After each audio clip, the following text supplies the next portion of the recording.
ಉತ್ತರ ಕೊಟ್ಟಿದ್ದೀನಿ. ಔಷಧಿಯ ಕೊರತೆ ನೀವು ಹೇಳೋ ಪ್ರಕಾರ ಕೊರತೆ ಇಲ್ಲ. ಯಾವುದು ನಾವು ಸಪ್ಲೈ ಮಾಡಿಲ್ಲ ಅದನ್ನು ಸ್ಥಳೀಯವಾಗಿ ತಗೊಳ್ಳೋದಕ್ಕೆ ಕೂಡ ಅವಕಾಶ ಮಾಡಿಕೊಟ್ಟಿದ್ದೀವಿ, ಅದು ಮಾಡಿದ್ದಾರೆ. ಎರಡನೇದು, ನಾವು ಈ ವರ್ಷ ಇನ್ನೂ ಹೆಚ್ಚು ಔಷಧಿ ಕೊಡೋದಕ್ಕೂ ಕೂಡ ನಾವು ಮಾಡಿದ್ದೀವಿ. IPHS ಸ್ಟ್ಯಾಂಡರ್ಡ್ಸು ಅದು ಬಿಡಿ, ಅದರಲ್ಲಿ ಬೇರೆ ಬೇರೆ ಮಾನದಂಡಗಳಿದೆ. ಅದನ್ನ ನೀವು ಕೇವಲ ಹೇಳಿದ್ರೆ ಆಗಲ್ಲ. ಅದು ಮತ್ತೆ ಇವೆಲ್ಲ ಸ್ವಲ್ಪ ಕೇಳ್ರಿ, ಯಾಕೆ ಅಷ್ಟೊಂದು ನಿಮ್ಗೆ ತಾಳ್ಮೆನೇ ಇಲ್ಲ ಅಲ್ಲ. ಈಗ IPHS ಸ್ಟ್ಯಾಂಡರ್ಡ್ಸ್ ಓವರ್ ನೈಟ್ ಸೃಷ್ಟಿ ಮಾಡಕ್ ಆಗೋದಿಲ್ಲ.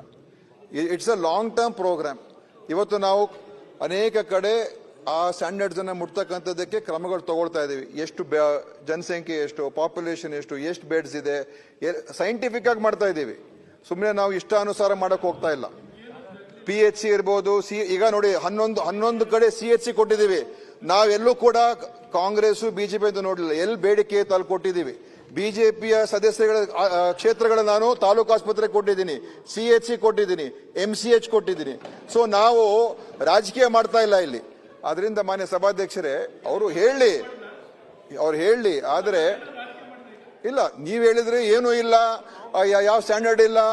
ಮತ್ತು NCD ಪ್ರೋಗ್ರಾಮ್ ಅಲ್ಲಿ ಹೈಪರ್ ಟೆನ್ಷನ್, ಈಗ ಒಂದು ನೋಡಿ, ಹೈಪರ್ ಟೆನ್ಷನ್ ಮತ್ತು ಡಯಾಬಿಟಿಸ್ ಅನ್ನ ನಾವು ಆದ್ಯತೆ ಮೇರೆಗೆ ತಕೊಂಡು, ಬಹುಶಃ ಹಿಂದೆ ಇದ್ರ ಬಗ್ಗೆ ಆದ್ಯತೆನೇ ಇರಲಿಲ್ಲ. ಮನೆ ಸಭಾಧ್ಯಕ್ಷರೇ, ನಾವು ಸಭಾಧ್ಯಕ್ಷರೇ ನಾನು ಬೇಕಾದ್ರೆ ಆಮೇಲೆ ಹೇಳ್ತೀನಿ, ಬಟ್ ಆಮೇಲೆ ಕೊಡ್ತೀನಿ. ನಮ್ಮ ಇಲಾಖೆಯಲ್ಲಿ ಇವತ್ತು ಎಲ್ಲಾ ಕಡೆ ಸುಧಾರಣೆ ಆಗ್ತಾ ಇದೆ.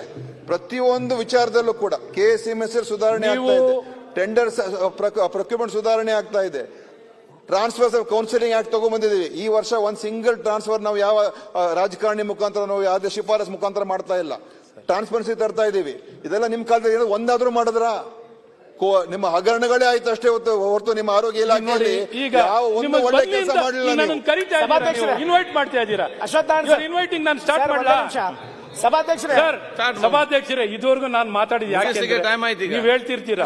ಇವತ್ತು ನಾನು ಈ ಬಜೆಟ್ ಅಲ್ಲಿ ಸರ್ಕಾರದ ಗಮನಕ್ಕೆ ಅವರನ್ನ ನನ್ನ ಸ್ನೇಹಿತರಿಗೆ ಆಚೆ ಹೋಗಿದೆಯಲ್ಲೋ, ಜಸ್ಟ್ ಆಚೆ ಹೋದಾಗ ಹೇಳಿದ್ರು, ನೀವು ಕನ್ಫ್ರಂಟೇಷನ್ಗೆ ನಿಂತ್ಕೋಬೇಡ್ರಿ ಸರ್ಕಾರದ ಜೊತೆ. ಒಬ್ಬರು ಮಾಧ್ಯಮದ ಸ್ನೇಹಿತರು ಹೇಳಿದ್ರು, ನಿಂತ್ಕೊಂಡು ಯಾಕೆ ಕನ್ಫ್ರಂಟೇಷನ್ಗೆ ಯಾವಾಗಲೂ ನಿಂತ್ಕೊಂಡ್ರೆ ಅವ್ರಿಗೆ ಒಂದು ಸ್ವಲ್ಪ ತಿಳುವಳಿಕೆ ಮೂಡಿಸಿ, ಅವ್ರಿಗೆ ಬೆಳಕಿಗೆ ತರುವಂಥ ಪ್ರಯತ್ನ ಮಾಡಿ, ಅವ್ರನ್ನ ವಿಶ್ವಾಸಕ್ಕೆ ತಗೊಳ್ಳಿ, ಅವ್ರಿಗೆ ತಿಳಿಸಿ.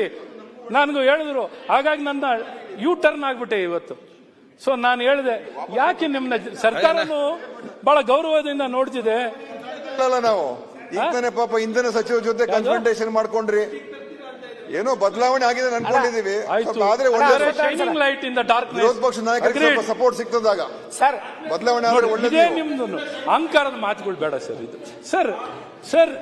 ಸರ್ ಈಗ ಸಭಾಧ್ಯಕ್ಷರೇ, ನಾವು ಸರ್ಕಾರದಲ್ಲಿ ಒಂದು ನಿಮಿಷ, ಸನ್ಮಾನ್ಯ ಸಭಾಧ್ಯಕ್ಷರೇ, ಸರ್ಕಾರದಲ್ಲಿ ಕೆಲಸ ಮಾಡಿದಾಗ ಆ ಸ್ಥಾನದ ಶಕ್ತಿ ಏನು ಅಂತ ನಾನು ನೋಡ್ಕೊಂಡಿದ್ದೀನಿ ಸರ್. ಇದು ಮ್ಯಾಜಿಕ್ ವ್ಯಾಂಡ್ ಇದ್ದಂಗಿದೆ ಸರ್. ಆ ಸ್ಥಾನ ಮ್ಯಾಜಿಕ್ ವ್ಯಾಂಡ್ ಇದ್ದಂಗಿದೆ ಸರ್. ಏನು ಸ್ಟಿಕ್ ಮ್ಯಾಜಿಷಿಯನ್ ಮಾಡ್ತಾನಲ್ಲ ಸರ್, ಆ ಕಡ್ಡಿ ಏನು ಶಿವಕುಮಾರ್ ಅವ್ರದ್ದು ಬ್ಯಾಂಡು ಬೇಡ ಅವ್ರಿಗೆ, ಅದು ಬೇರೆ ರೇಂಜ್. ಮ್ಯಾಜಿಕ್ ಸ್ಟಿಕ್ ಅವ್ರದ್ದು ಇನ್ನೊಂದು ರೇಂಜ್. ಅದು ಅನುಭವ ಜಾಸ್ತಿ ಇದೆ, ನಮ್ಮ ರೇಂಜಲ್ಲಿ ಇಲ್ಲ ಸರ್. ಸೊ ನನ್ಗೂ ಈ ಸರ್ಕಾರದ ಇಷ್ಟು ಶಕ್ತಿ ಇದೆ ಅಂತ ಗೊತ್ತಿರಲಿಲ್ಲ ಸರ್. ಯಾವ ರೀತಿ ಮನಸ್ಸಿದ್ರೆ ಮಾರ್ಗ ಇದೆ ಅನ್ನೋದಕ್ಕೆ ಸರ್ಕಾರದಲ್ಲಿ ದಿನೇಶ್ ಅವರೇ, ನಿಮ್ಮನ್ನೇನು ನಾವು ತೆಗೊಳ್ಬೇಕು ಅನ್ನೋಂಥದ್ದು ಏನಿಲ್ಲ. ನನಗೇನು ಸರ್ಕಾರದಲ್ಲಿ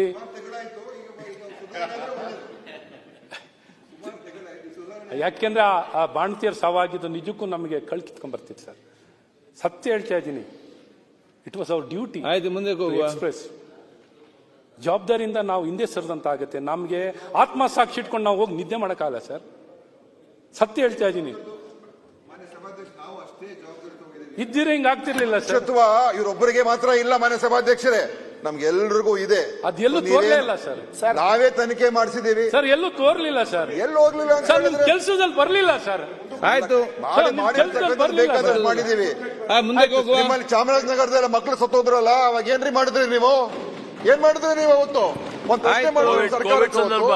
ಆಕ್ಸಿಜನ್ ಇಂದ ಅವರು ಎಂತ ದೊಡ್ಡ ಫೇಲಿಯರ್ ಅದು.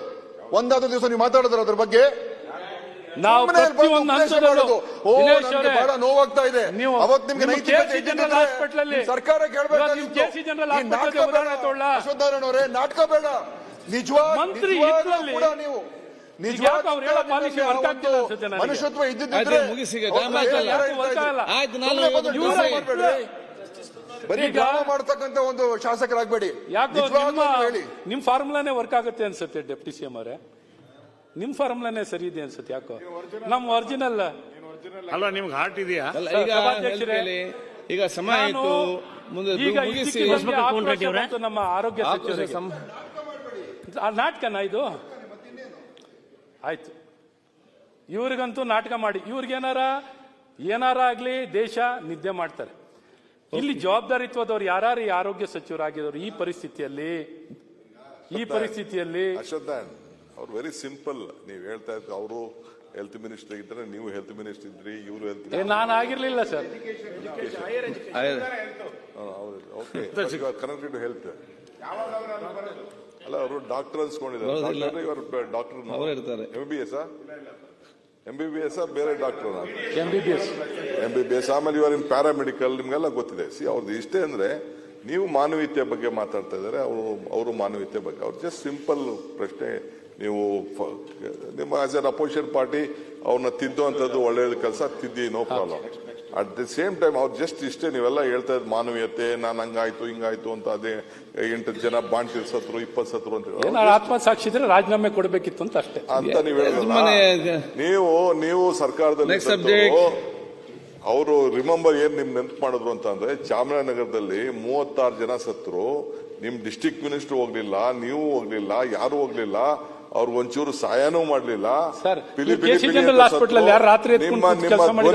ನಿಮ್ಮ ಧ್ವನಿ ಅವತ್ತು ಆ ಏನು 4 ಲಕ್ಷ ಜನ ಸತ್ರಲ್ಲ ಕೋವಿಡ್ ಅಲ್ಲಿ, ಅವ್ರ ಪರ ನಿಂತ್ಕೊಂಡು ಪರಿಹಾರನೇ ಕೊಡ್ಲಿಲ್ವಲ್ಲ ಅಂತ ಅವರು ನೆನ್ಪು ಮಾಡೋದು ನಿಮ್ಮಷ್ಟೇ, ಬೇರೆ ಏನೇನಿಲ್ಲ.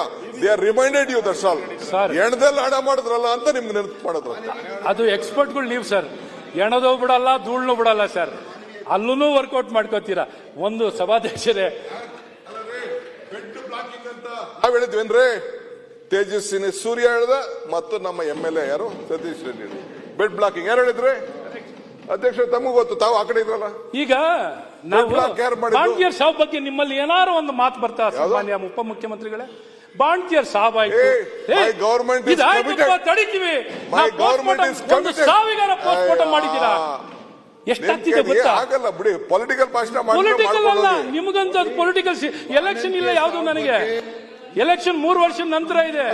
ನಿಮ್ಗೆ 1 ವರ್ಷದ ಮುಂಚೆ ಮಾತ್ರ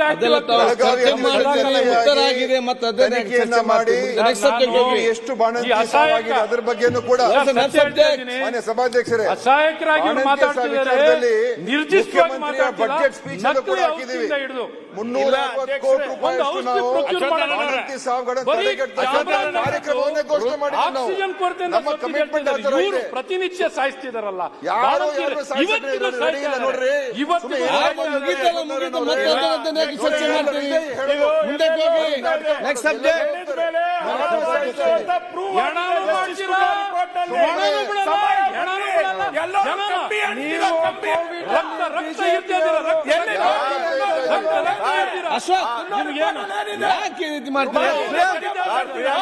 ಆಯ್ತು, ಮುಗಿಸಿ. ಕೋವಿಡ್ ಮಧ್ಯೆ ಚರ್ಚೆ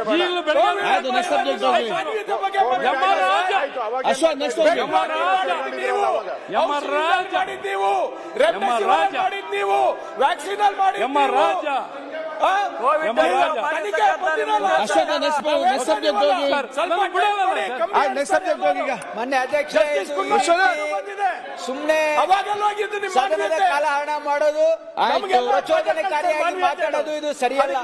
ಅವ್ರಿಗೇನ್ ಸಲಹೆ ಕೊಡಬೇಕಾಗಿದೆ ಕೊಡ್ಲಿ, ಏನಾದ್ರು ಮಾಡ್ಬೇಕಾಗಿದ್ರೆ ನೋಟಿಸ್ ಕೊಡ್ಲಿ. ಈ ರೀತಿ ಸುಮ್ನೆ ಹಿಟ್ ಅಂಡ್ ರನ್ ಮಾಡೋದು ಸರಿಯಲ್ಲ ಮನೆ ಅಧ್ಯಕ್ಷರೇ. ಹಿಟ್ ಅಂಡ್ ರನ್ ಬೇರೆಯವ್ರದ್ದು ಅವಾಗ ಏನಕ್ಕೆ ಹೇಳಿಲ್ಲ? ಅವಾಗ ಸಬ್ಜೆಕ್ಟ್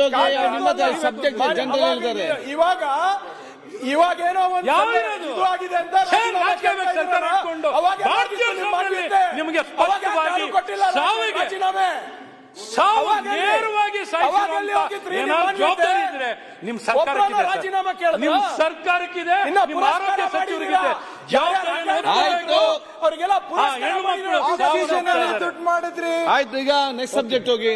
ಸಭಾಧ್ಯಕ್ಷರೇ, 2 ವರ್ಷ ನೋಡಿ, ಆಯ್ತು ಆ investigation ಕಡತದ ಮಾಡ್ತಾನೆ ಮಾತನ್ನ ಇದ್ದೀರಾ. ತೋರಿಸಿ, ಇವರೇ. ನಡೀರಿ. ಸಭಾಧ್ಯಕ್ಷರೇ, ಅದನ್ನ ಕಡತ ಈಗ- ತೋರಿಸಿ. ಅಲ್ಲ ಅಧ್ಯಕ್ಷರೇ, ಈಗ ಕೋವಿಡ್ ಆಗಿ 2-3 ವರ್ಷ ಆಯ್ತು. ಸರ್ಕಾರ ಬಂದಿದ್ದಾರೆ, ಇನ್ನು ತನಿಖೆ ಅಂತಾನೆ ಇದ್ದಾರೆ. ಏನು ಇನ್ನ ಬಂದಿಲ್ಲ, ಏನು ಬಂದಿಲ್ಲ ಇನ್ನ. ಸುಮ್ಮನೆ ಆಪಾದನೆ ಮಾಡಕ್ಕೆ ಒಂದ್ ಮಾಡ್ತಾರೆ. ಅವಾಗ ಕೋವಿಡ್ ಆದಾಗ ಒಬ್ರು ಯಾರನ್ನ ಈಚೆ ಬಂದಿದ್ರ? ಒಬ್ರು ಎಲ್ಲ ಮನೆ ಸೇರ್ಕೊಂಡ್ಬಿಟ್ಟಿದ್ರು. ಎಲ್ಲ ಮನೆ ಒಬ್ರು ಈಚೆ ಬಂದಿಲ್ಲ. ಒಬ್ರು ಈಚೆ ಬಂದಿಲ್ಲ. ನಮ್ಮ ಉಪಮುಖ್ಯಮಂತ್ರಿ ಒಬ್ರು ಈಚೆ ಒಬ್ರು ಕಾಣಿಸೋದೇ ಇಲ್ಲ. ಎಲ್ಲ ಜೀವ ಬದುಕಬೇಕು ಅಂತ ಈಗ ಎಲ್ಲ ಒಂದು ಜಿಲ್ಲೆ ಕೆಲಸ ಮಾಡಿದ್ದಾರೆ. ನಮ್ಮ ಪಕ್ಷ ಅಶೋಕ್ ನೆಕ್ಸ್ಟ್ ಕೂತ್ಕೊಳ್ಳಿ. ನಿಮ್ಗೇನ್ ಡಾಕ್ಟರ್ ಏನ್ ಗೊತ್ತಿದೆ? ಕೋನ್ ರೆಡ್ಡಿ ಅಲ್ಲಲ್ಲ. ವ್ಯಾಕ್ಸಿನ್ ಮಾನ್ಯ ಸಭಾಧ್ಯಕ್ಷರೇ, ಕೋನ್ ರೆಡ್ಡಿ ಅವರೇ, ನೀವು ಯಾವಾಗ ಕೋನ್ ರೆಡ್ಡಿ ಅವರೇ ಮಾತಾಡ್ಲಿಕ್ಕೆ ಅವಕಾಶವನ್ನ ಅದನ್ನ 69ಗೆ ನೀವು ಕನ್ವರ್ಟ್ ಮಾಡಿಕೊಟ್ಟಿದ್ದೀರಿ. ಅದು ಲಿಸ್ಟ್ ಅಲ್ಲೂ ಇಲ್ಲ. ಈಗ ಅದ್ರ ಬಗ್ಗೆ ಮಾತಾಡ್ತೀನಿ. ಇಲ್ಲೇ ನೀವು ಬಜೆಟ್ ಅಲ್ಲೇ ಮಾತಾಡಿ ಅಂತ ಹೇಳಿದ್ದೀರಾ. ಹಾಗೆ ಮುಗಿಸಿ, ಒಂದು 15 ಮಿನಿಟ್ಸ್. ಕ್ಯಾಬಿನೆಟ್ ಸಬ್ ಕಮಿಟಿ, ನಾನು ನೆಕ್ಸ್ಟ್ ಮಾತಾಡೋದು ಎರಡೇ ಸಬ್ಜೆಕ್ಟ್ ಮಾತಾಡ್ತೀನಿ. ಒಂದು ಶಿಕ್ಷಣದ ಬಗ್ಗೆ, ಇನ್ನೊಂದು ಬಿಬಿಎಂಪಿ ಬಗ್ಗೆ ಲಾಸ್ಟಿಗೆ ಮಾತಾಡ್ತೀನಿ ಸರ್. ಫಸ್ಟು ಬೇಡ ಸರ್, ಬೇಡ. ನೀವು ಇಷ್ಟು ಬ್ಯುಸಿ ಆಗ್ಬಿಟ್ರೆ ಹೆಂಗೆ? ಇಷ್ಟು ಬೆಂಗಳೂರು ಅಭಿವೃದ್ಧಿ ಸಚಿವರು ನಮ್ಗೆ ಇಷ್ಟು ಸದನದಲ್ಲೂ ಬಹಳ ಅಲ್ಪ. ಸರ್, ಕ್ಯಾಮ್ರಾ ಇವ್ರದ್ದು ಟೈಮಿಂಗ್ ರೆಕಾರ್ಡ್ ಆಗಿದೆ ಸರ್. ರೆಕಾರ್ಡ್ ಆಗಿದೆ. ನಿಮ್ ಕ್ಷೇತ್ರದಲ್ಲಿ ಒಂದು ಕಾರ್ಯಕ್ರಮ ಬೀದಿ ನಾಳೆ ಸರ್ ಅದು ನೋಡಕ್ ಹೋಗ್ಬೇಕು. ಏನ್ ನೋಡೋದ್ ಬೇಕಿಲ್ಲ ಸರ್, ಎಲ್ಲ ಸಿಸ್ಟಮ್ ಕೊಟ್ಟಿದ್ದೀರಾ, ಸೆಟಪ್ ಆಗುತ್ತೆ, ಕೂತ್ಕೊಳ್ಳಿ ಸರ್. ನೋಡಿ ಸ್ವಲ್ಪ ಅದಕ್ಕೆ ನೀವೆಲ್ಲ ಬರಬೇಕು. ಅಧ್ಯಕ್ಷರೇ, ನಾಳೆ ವಿಶ್ವ ವರ್ಲ್ಡ್ ವಾಟರ್ ಡೇ ಇದೆ. ಅದಕ್ಕೆ ನಾಡಿದ್ದು ಅದಕ್ಕೆ ಅಲ್ಲಿ ಸೇವ್ ವಾಟರ್ ಅಂತ ಪ್ರಿಯಾಂಕರ್ಗೆ ಅಭಿಮಾನಿಗಳೇ ಇರೋದು. ಆಯ್ತು, ಅಶೋಕ್ ಮಾತಾಡ್ಲಿ. ಅವ್ರ ಕ್ಷೇತ್ರದಲ್ಲಿ ಅವ್ರ ಅಧ್ಯಕ್ಷತೆಯಲ್ಲೇ ಕಾರ್ಯಕ್ರಮ ಮಾಡ್ತಾ ಇದೀವಿ. ಸೊ ಅಶೋಕ್ ಎಲ್ಲಾ ಶಾಸಕರೆಲ್ಲ ಬರಬೇಕು. 1 ಗಂಟೆ ಕಾವೇರಿ ಪೂಜೆ ಮಾಡಿ ಆಮೇಲೆ ನೆಕ್ಸ್ಟ್ KRS ಮಾಡೋಣ. ಇದೊಂದು ಟ್ರೈ ಮಾಡ್ತಾ ಇದೀನಿ. ದಯವಿಟ್ಟು ತಾವೆಲ್ಲ ಬರ್ಬೇಕು. ಓಕೆ, ಕೇಸ್ ಇಲ್ಲ ಹಾಕ್ಸಿದ್ರು ಯಾರೋ, ಇವರಲ್ಲ, ಹಿಂಗನ್ಬಿಟ್ಟು ನಿನ್ ಕಡೆ ಅಲ್ಲಪ್ಪ, ಯಾರೋ ಹಾಕ್ಸಿದ್ರು, ಕೋರ್ಟ್ ಸ್ಟೇ ಸಿಗ್ಲಿಲ್ಲ ಅಂತ ನಮ್ಮ ಆಫೀಸರ್ಸ್ ಹೇಳಿದ್ರು.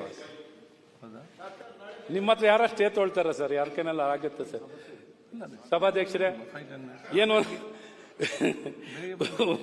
ಉನ್ನತ ಶಿಕ್ಷಣ ವಿಚಾರದಲ್ಲಿ ರಾಜ್ಯದಲ್ಲಿ ಈಗೇನು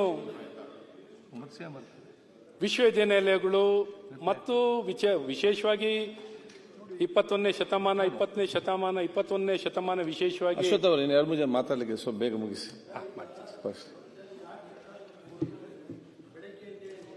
ನಾವು ಧರಣಿ ಕೂರ್ಬೇಕಾಗ್ತಿಲ್ಲ. ಅಲ್ಲ, ಒಂದು ವಾರದಿಂದ ಇಲ್ಲ, ಇದು ಸೆಳೆಯೋದು ಇಲ್ಲ. 21ನೇ ಶತಮಾನ ಅಲ್ಲ, ಈ ತರ ಆದ್ರೆ ನಾವು ವಿಧಾನಸಭೆಗೆ ಯಾಕೆ ಬರಬೇಕು? ಹೇಳ್ಬಿಡಿ ಬೇಡ ಅಂತ ಅಂದ್ರೆ ನಮ್ಗೇನಿಲ್ಲ ಆ ತರ ಇದ್ದು. ನೋಡಿ ಅಣ್ಣ, ಬೆಳಗ್ಗೆಯಿಂದಲೂ ಕೇಳ್ತಾ ಇದ್ದೀನಿ ಸರ್. ರೇವಣ್ಣವರೇ, ಸಾಮಾನ್ಯ ಸಭಾಧ್ಯಕ್ಷರೇ, ಏನೊಂದು ಸರ್ಕಾರಕ್ಕೂ ಚೆನ್ನಾಗಿ ಗೊತ್ತಿದೆ. ನಾನು ಜಸ್ಟ್ ಅವ್ರ ಗಮನಕ್ಕೆ ತರಲಿಕ್ಕೆ, ಅವ್ರನ್ನ ವಿಶ್ವಾಸಕ್ಕೆ ತಗೊಳ್ಳುವಂಥದ್ದು ಮಾಡ್ತಿದ್ದೆ. 21ನೇ ಶತಮಾನ ಅಥವಾ 20ನೇ ಶತಮಾನ ಒಂದು ಜ್ಞಾನಾಧಾರಿತವಾದಂಥ ಶತಮಾನಗಳು ಮತ್ತು ಜ್ಞಾನದ ಆಧಾರಿತವಾಗಿರುವಂಥ ಒಂದು ವ್ಯವಸ್ಥೆ ಆಗಿದೆ. ಹಾಗಾಗಿ ಬಹಳಷ್ಟು ತಂತ್ರಜ್ಞಾನ ಮತ್ತು ಸಮಾಜದಲ್ಲಿ ಬಹಳಷ್ಟು ಬದಲಾವಣೆ, ಸುಧಾರಣೆಗಳು, ಸಮಾನತೆ ಮತ್ತು ನಿಜವಾದ ನಮ್ಮ ಭವಿಷ್ಯಗಳನ್ನು ಒಂದು ಕೌಶಲ್ಯತೆ ಮತ್ತು ತಂತ್ರಜ್ಞಾನ ಮತ್ತು ಗುಣಮಟ್ಟದ ಶಿಕ್ಷಣ ಮೂಲಕ ಪಡ್ಕೊಳ್ಳುವಂಥದ್ದಾಗುತ್ತೆ. ನಿಜವಾದ ಸಮಾನತೆ, ಶಿಕ್ಷಣ ನಮ್ಮ ಹಕ್ಕು ಅನ್ನುವಂಥದ್ದು ಬಾಬಾ ಸಾಹೇಬ್ ಅಂಬೇಡ್ಕರ್ ಅವರು ಹೇಳಿದ್ದಾರೆ. ಇವತ್ತು ಈ ಹಿನ್ನೆಲೆಯಲ್ಲಿ ಇವತ್ತು ನಮ್ಮ ರಾಜ್ಯದಲ್ಲಿ ಏನೊಂದು ವಿಶ್ವವಿದ್ಯಾನಿಲಯಗಳನ್ನು ನಾವು ಸಂಕ್ಷಿಪ್ತವಾಗಿ ಬರೋದಾದರೆ, ವಿಶ್ವವಿದ್ಯಾನಿಲಯಕ್ಕೆ ನೇರವಾಗಿ ಬರೋದಾದರೆ, ಈ ವಿಶ್ವವಿದ್ಯಾನಿಲಯಗಳು ಏನೊಂದು ನಾಲೆಡ್ಜ್ ಕಮಿಷನ್ ಪ್ರಕಾರವಾಗಿ ಏನೊಂದು ಯೂನಿಟರಿ ಕಾಲೇಜ್ಗಳನ್ನ ಭಾರತ ಸರ್ಕಾರ ಆಗ 2013ರಲ್ಲಿ ರೂಸಾ ಯೋಜನೆ ಅಡಿಯಲ್ಲೇನೆ ನಮ್ಮ ಇಡೀ ದೇಶದಲ್ಲಿ 12 ಕಾಲೇಜನ್ನ ಗುರುತಿಸ್ತಾರೆ. ಆ 12 ಕಾಲೇಜಲ್ಲಿ ಕರ್ನಾಟಕದಲ್ಲೂ 2 ಕಾಲೇಜನ್ನು ಗುರುತಿಸ್ತಾರೆ. ರೂಸಾ 1 ನಲ್ಲಿ, ರೂಸಾ 2 ನಲ್ಲಿ 3 ಗುರುತಿಸ್ತಾರೆ. ಆ 3ರಲ್ಲಿ 2 ನಮ್ಮ ರಾಜ್ಯದ್ದೇ. ಒಂದು ಸೇಂಟ್ ಜೋಸೆಫ್, ಇನ್ನೊಂದು ನೃಪತುಂಗ. ಫಸ್ಟ್ ರೂಸಾ 1 ನಲ್ಲಿ ಆಗುವಂಥದ್ದು ಮಹಾರಾಣಿ ಮತ್ತು ಮಂಡ್ಯ. ಇವೇನು ಅಂದ್ರೆ ಈ ಕಾಲೇಜುಗಳನ್ನೇ ವಿಶ್ವವಿದ್ಯಾನಿಲಯ ಆಗಿ ಮಾರ್ಪಾಟಾಗಬೇಕು.